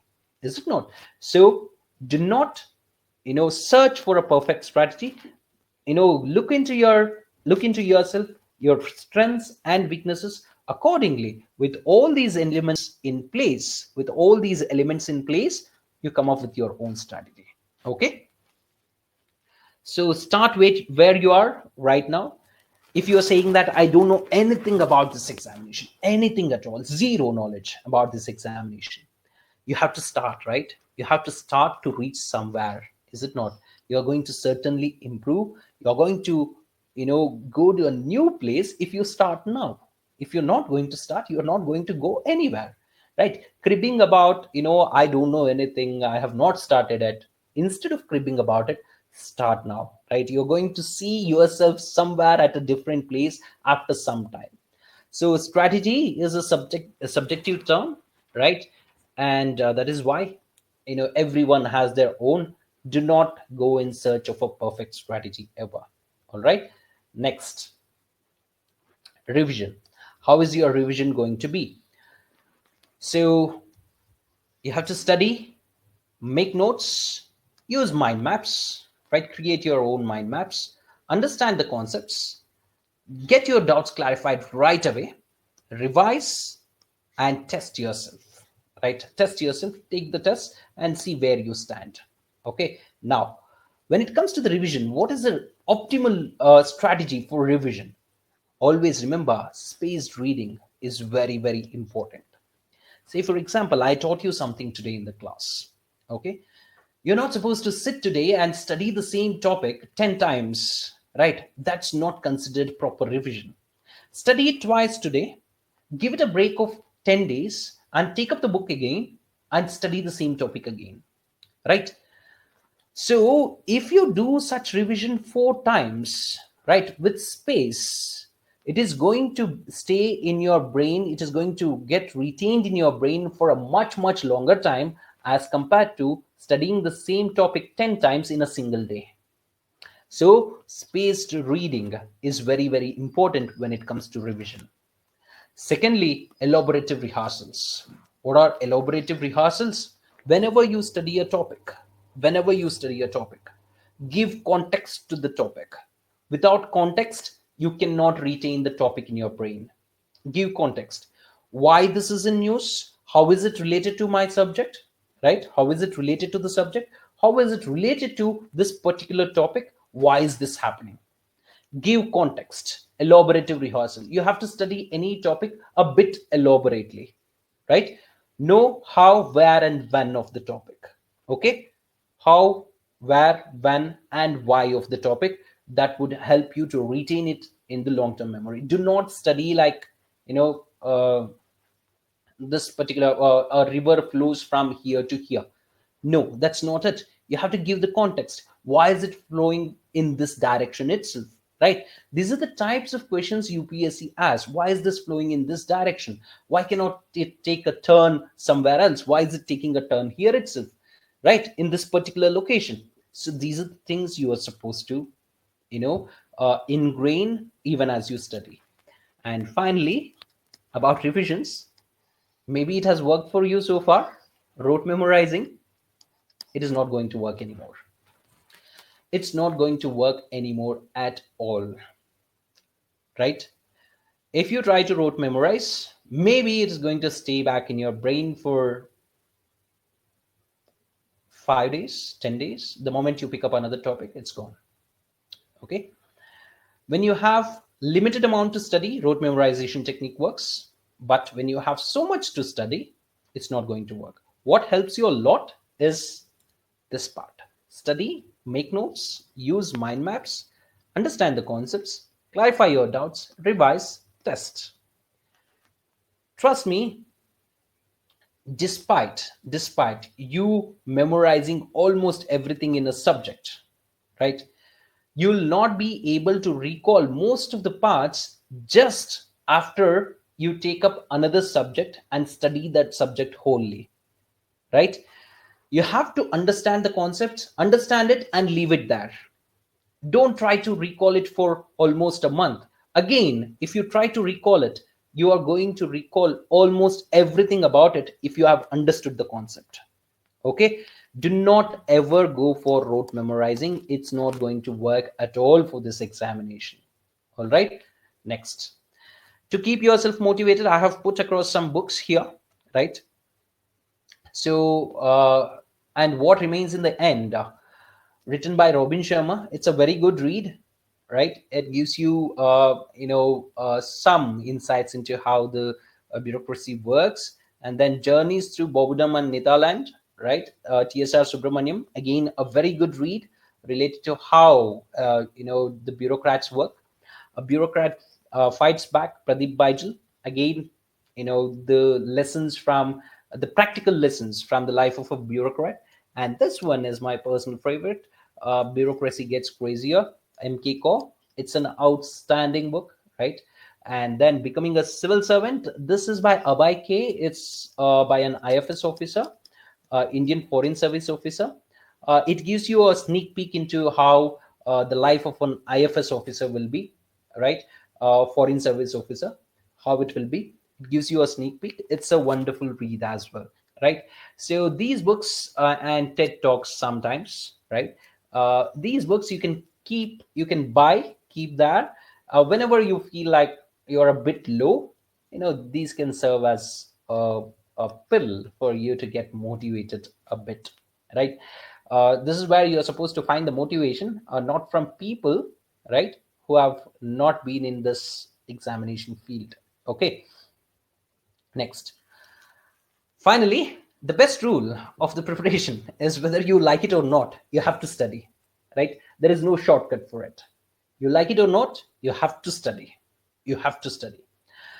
It is quite difficult, I understand, for you to sit for hours together in the starting. What I would suggest is you sit down for 45 minutes and start loving the subject which you are studying. Okay, 45 minutes, and then take a break of 5 minutes, right? And then head back to your study again.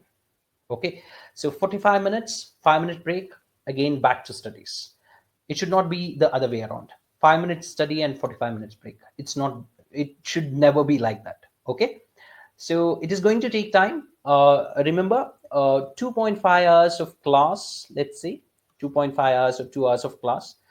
After that, how many hours are you supposed to spend on studies? You're supposed to spend around, let's say, on a daily basis, right?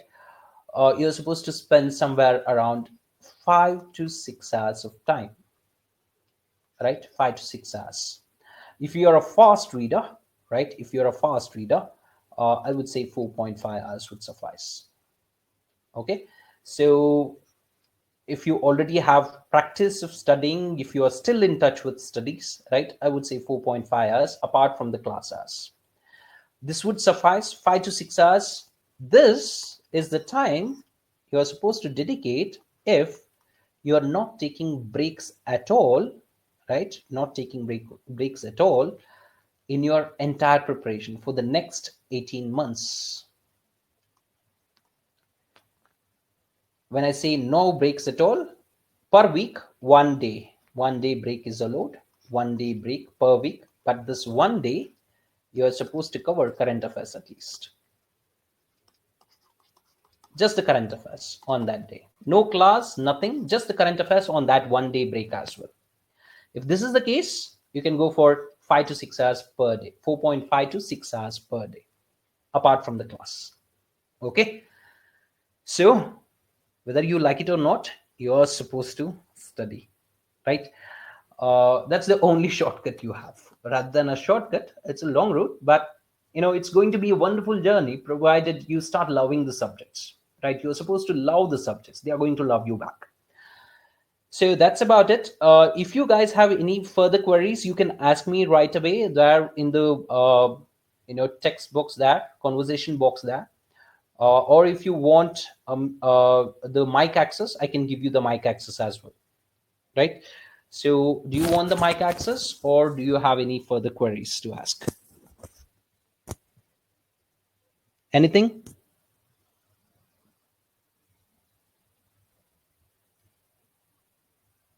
Anything at all? Yeah? Nothing. Fine.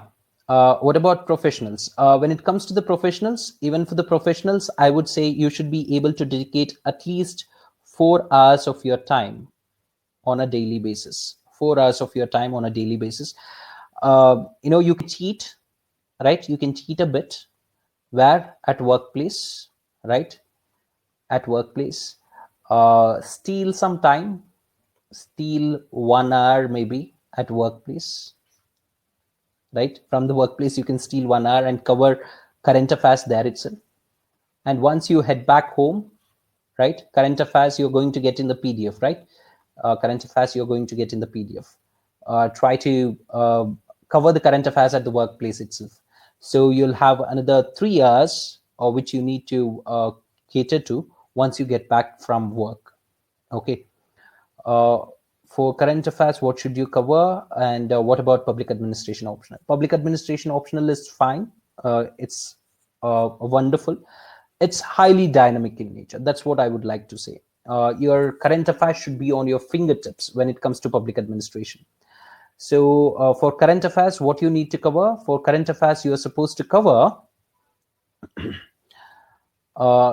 just the legacy IAS material. Just that. Right, just legacy IAS material. We have made sure that we are covering the topics from almost every newspaper, right, which is important for us.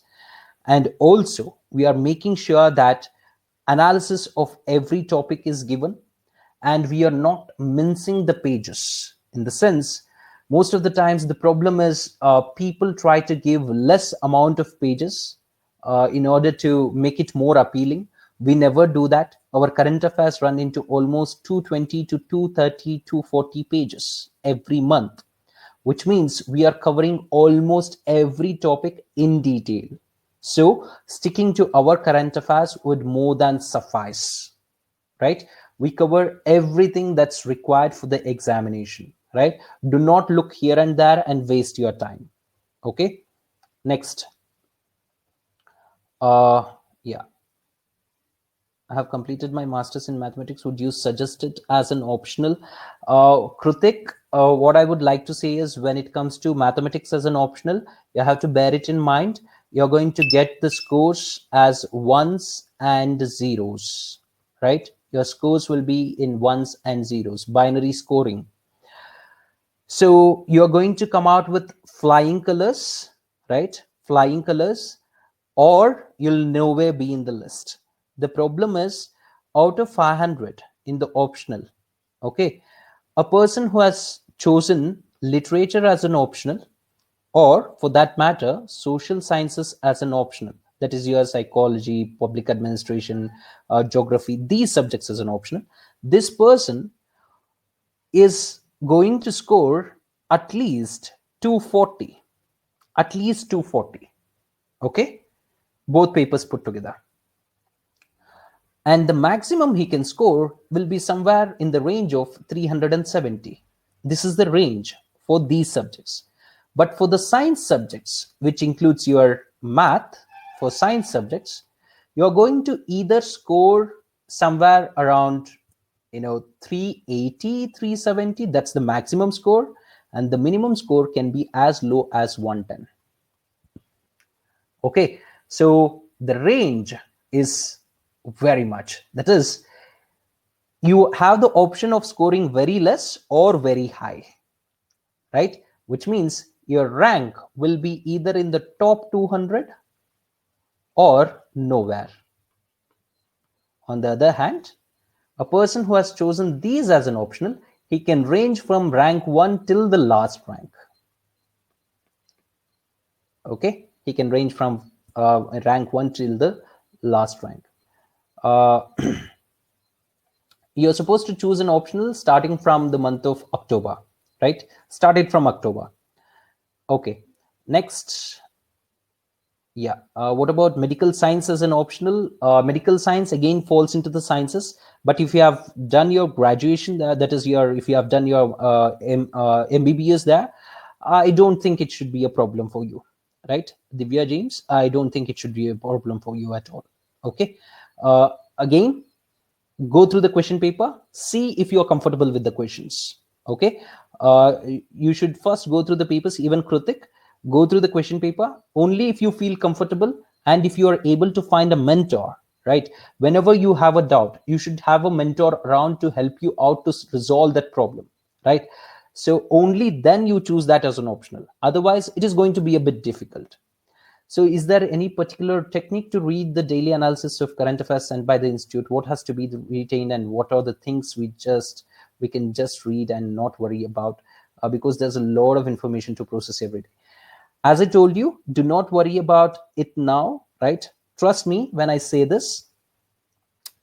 Let's say, for example, till the month of October, right? Till the month of October, you are not able to understand the current affairs.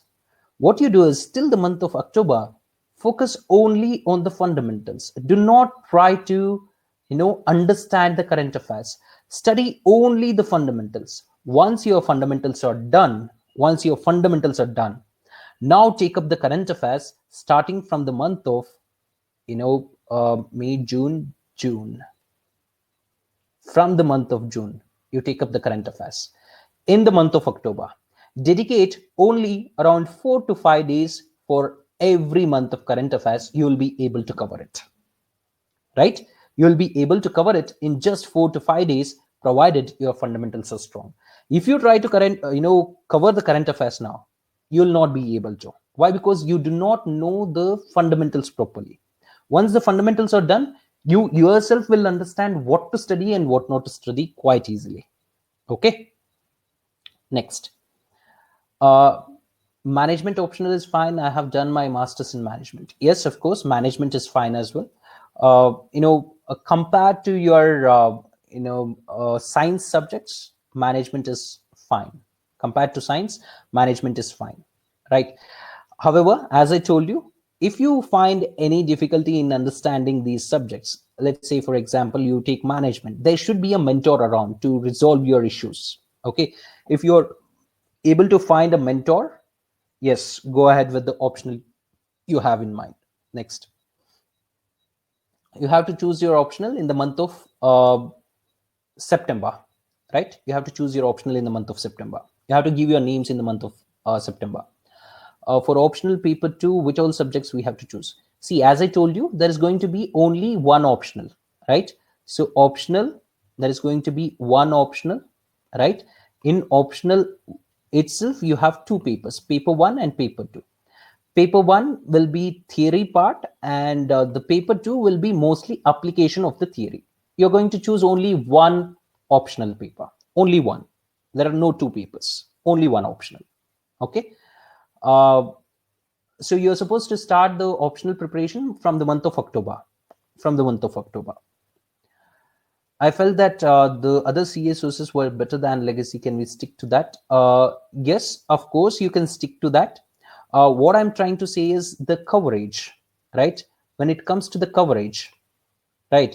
Just check whether it is covering all the topics, right? Whether it is covering all the topics at all.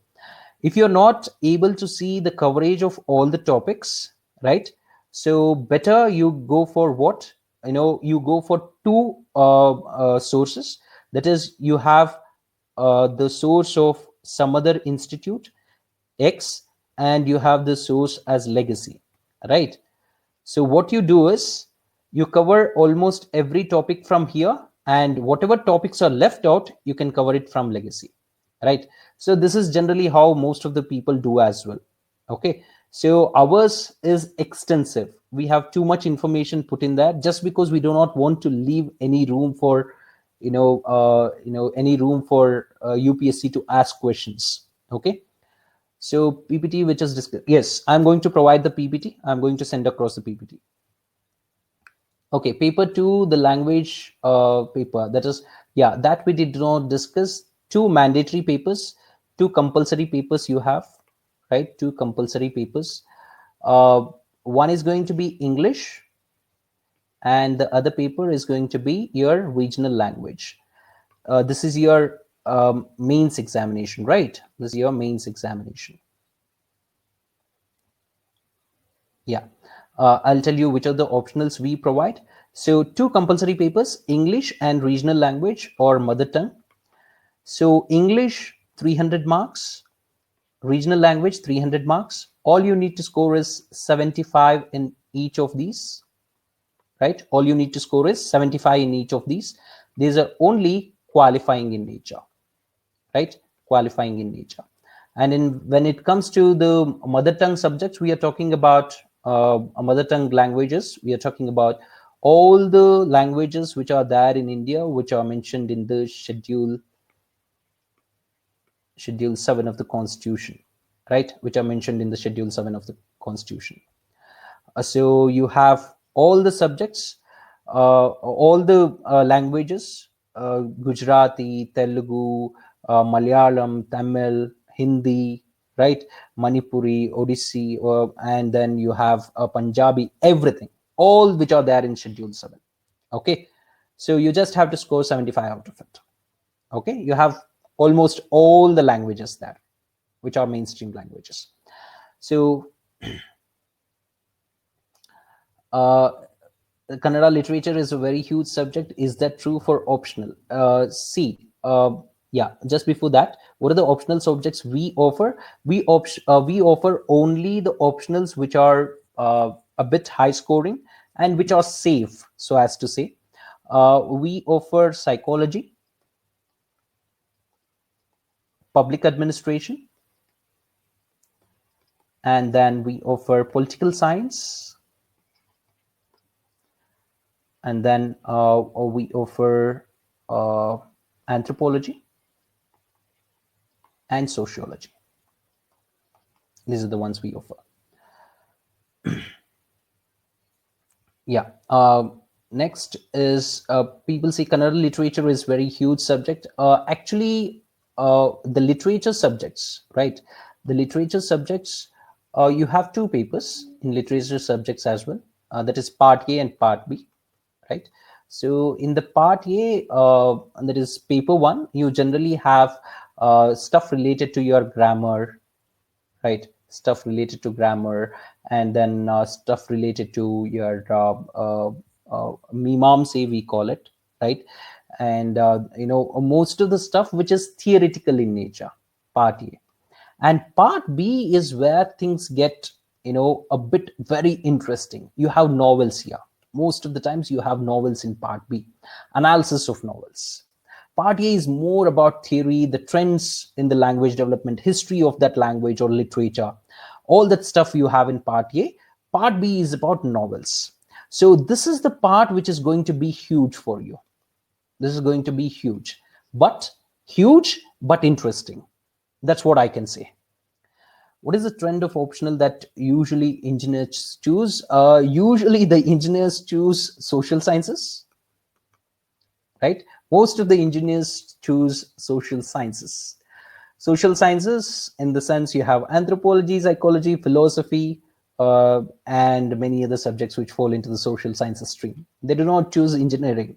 Mostly 99% of the people do not choose engineering subject as their optional who are engineers.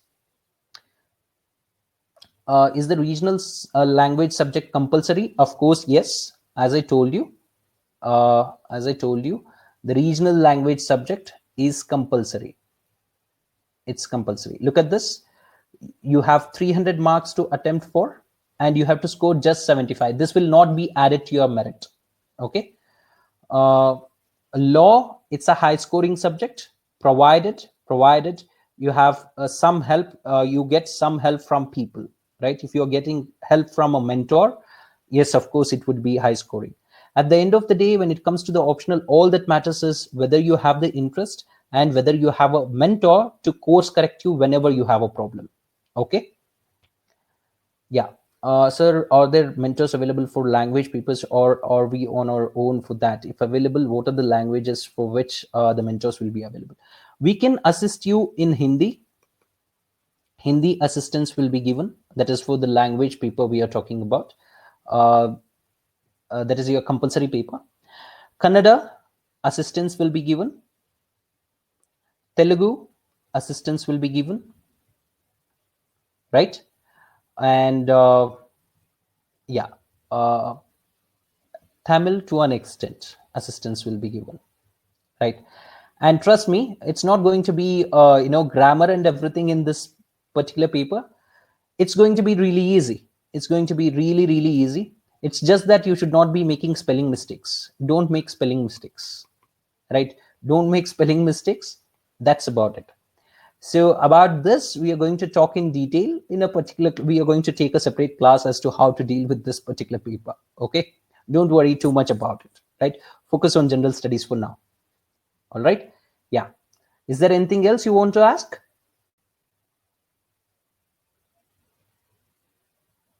Yeah.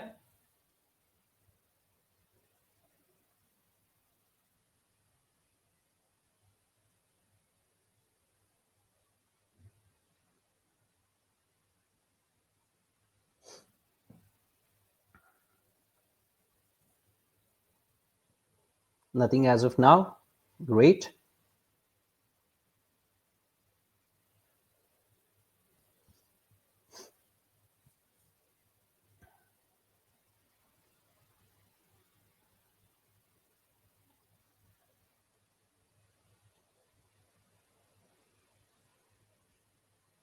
Yeah.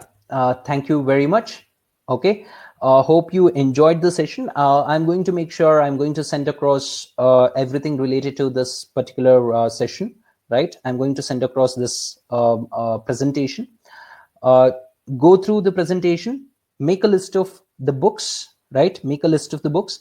As I told you, right? There were stage 1 books, stage 2 books, and stage 3 books for almost every subject. I have mentioned that. Try to complete stage 1 books of all subjects first.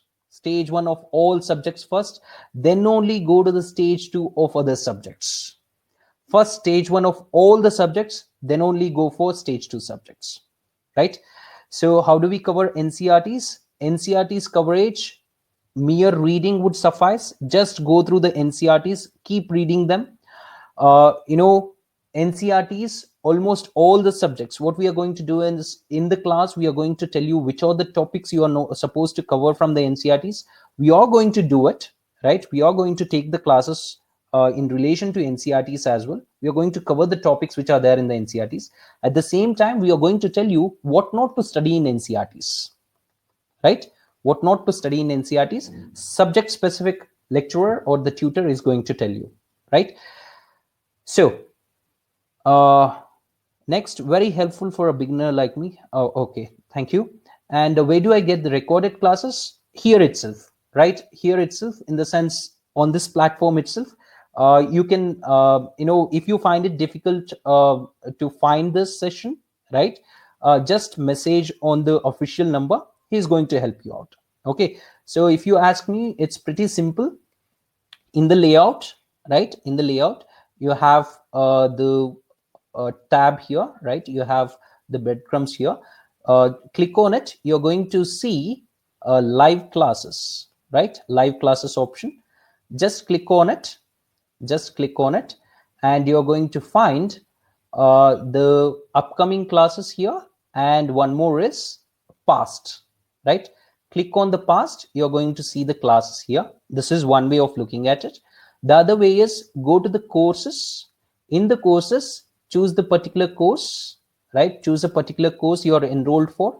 In the courses, you are going to find all the classes on the left hand side. On the left hand side, you're going to find all the classes. Click on it and you will be able to play the class, right? The classes will be available for almost 4 months, right? For 4 months, you'll have the access to the class that has happened today. Okay, you'll have the recorded class there itself, right? Fine. So I assume that's about it for today, right? Your class, the next class will be on 16th July. Okay, on 16th July morning, 7 a.m. Do not miss out on the classes. Attend all the classes. All the best. Welcome. Okay, thank you. Thank you. Thank you, everyone.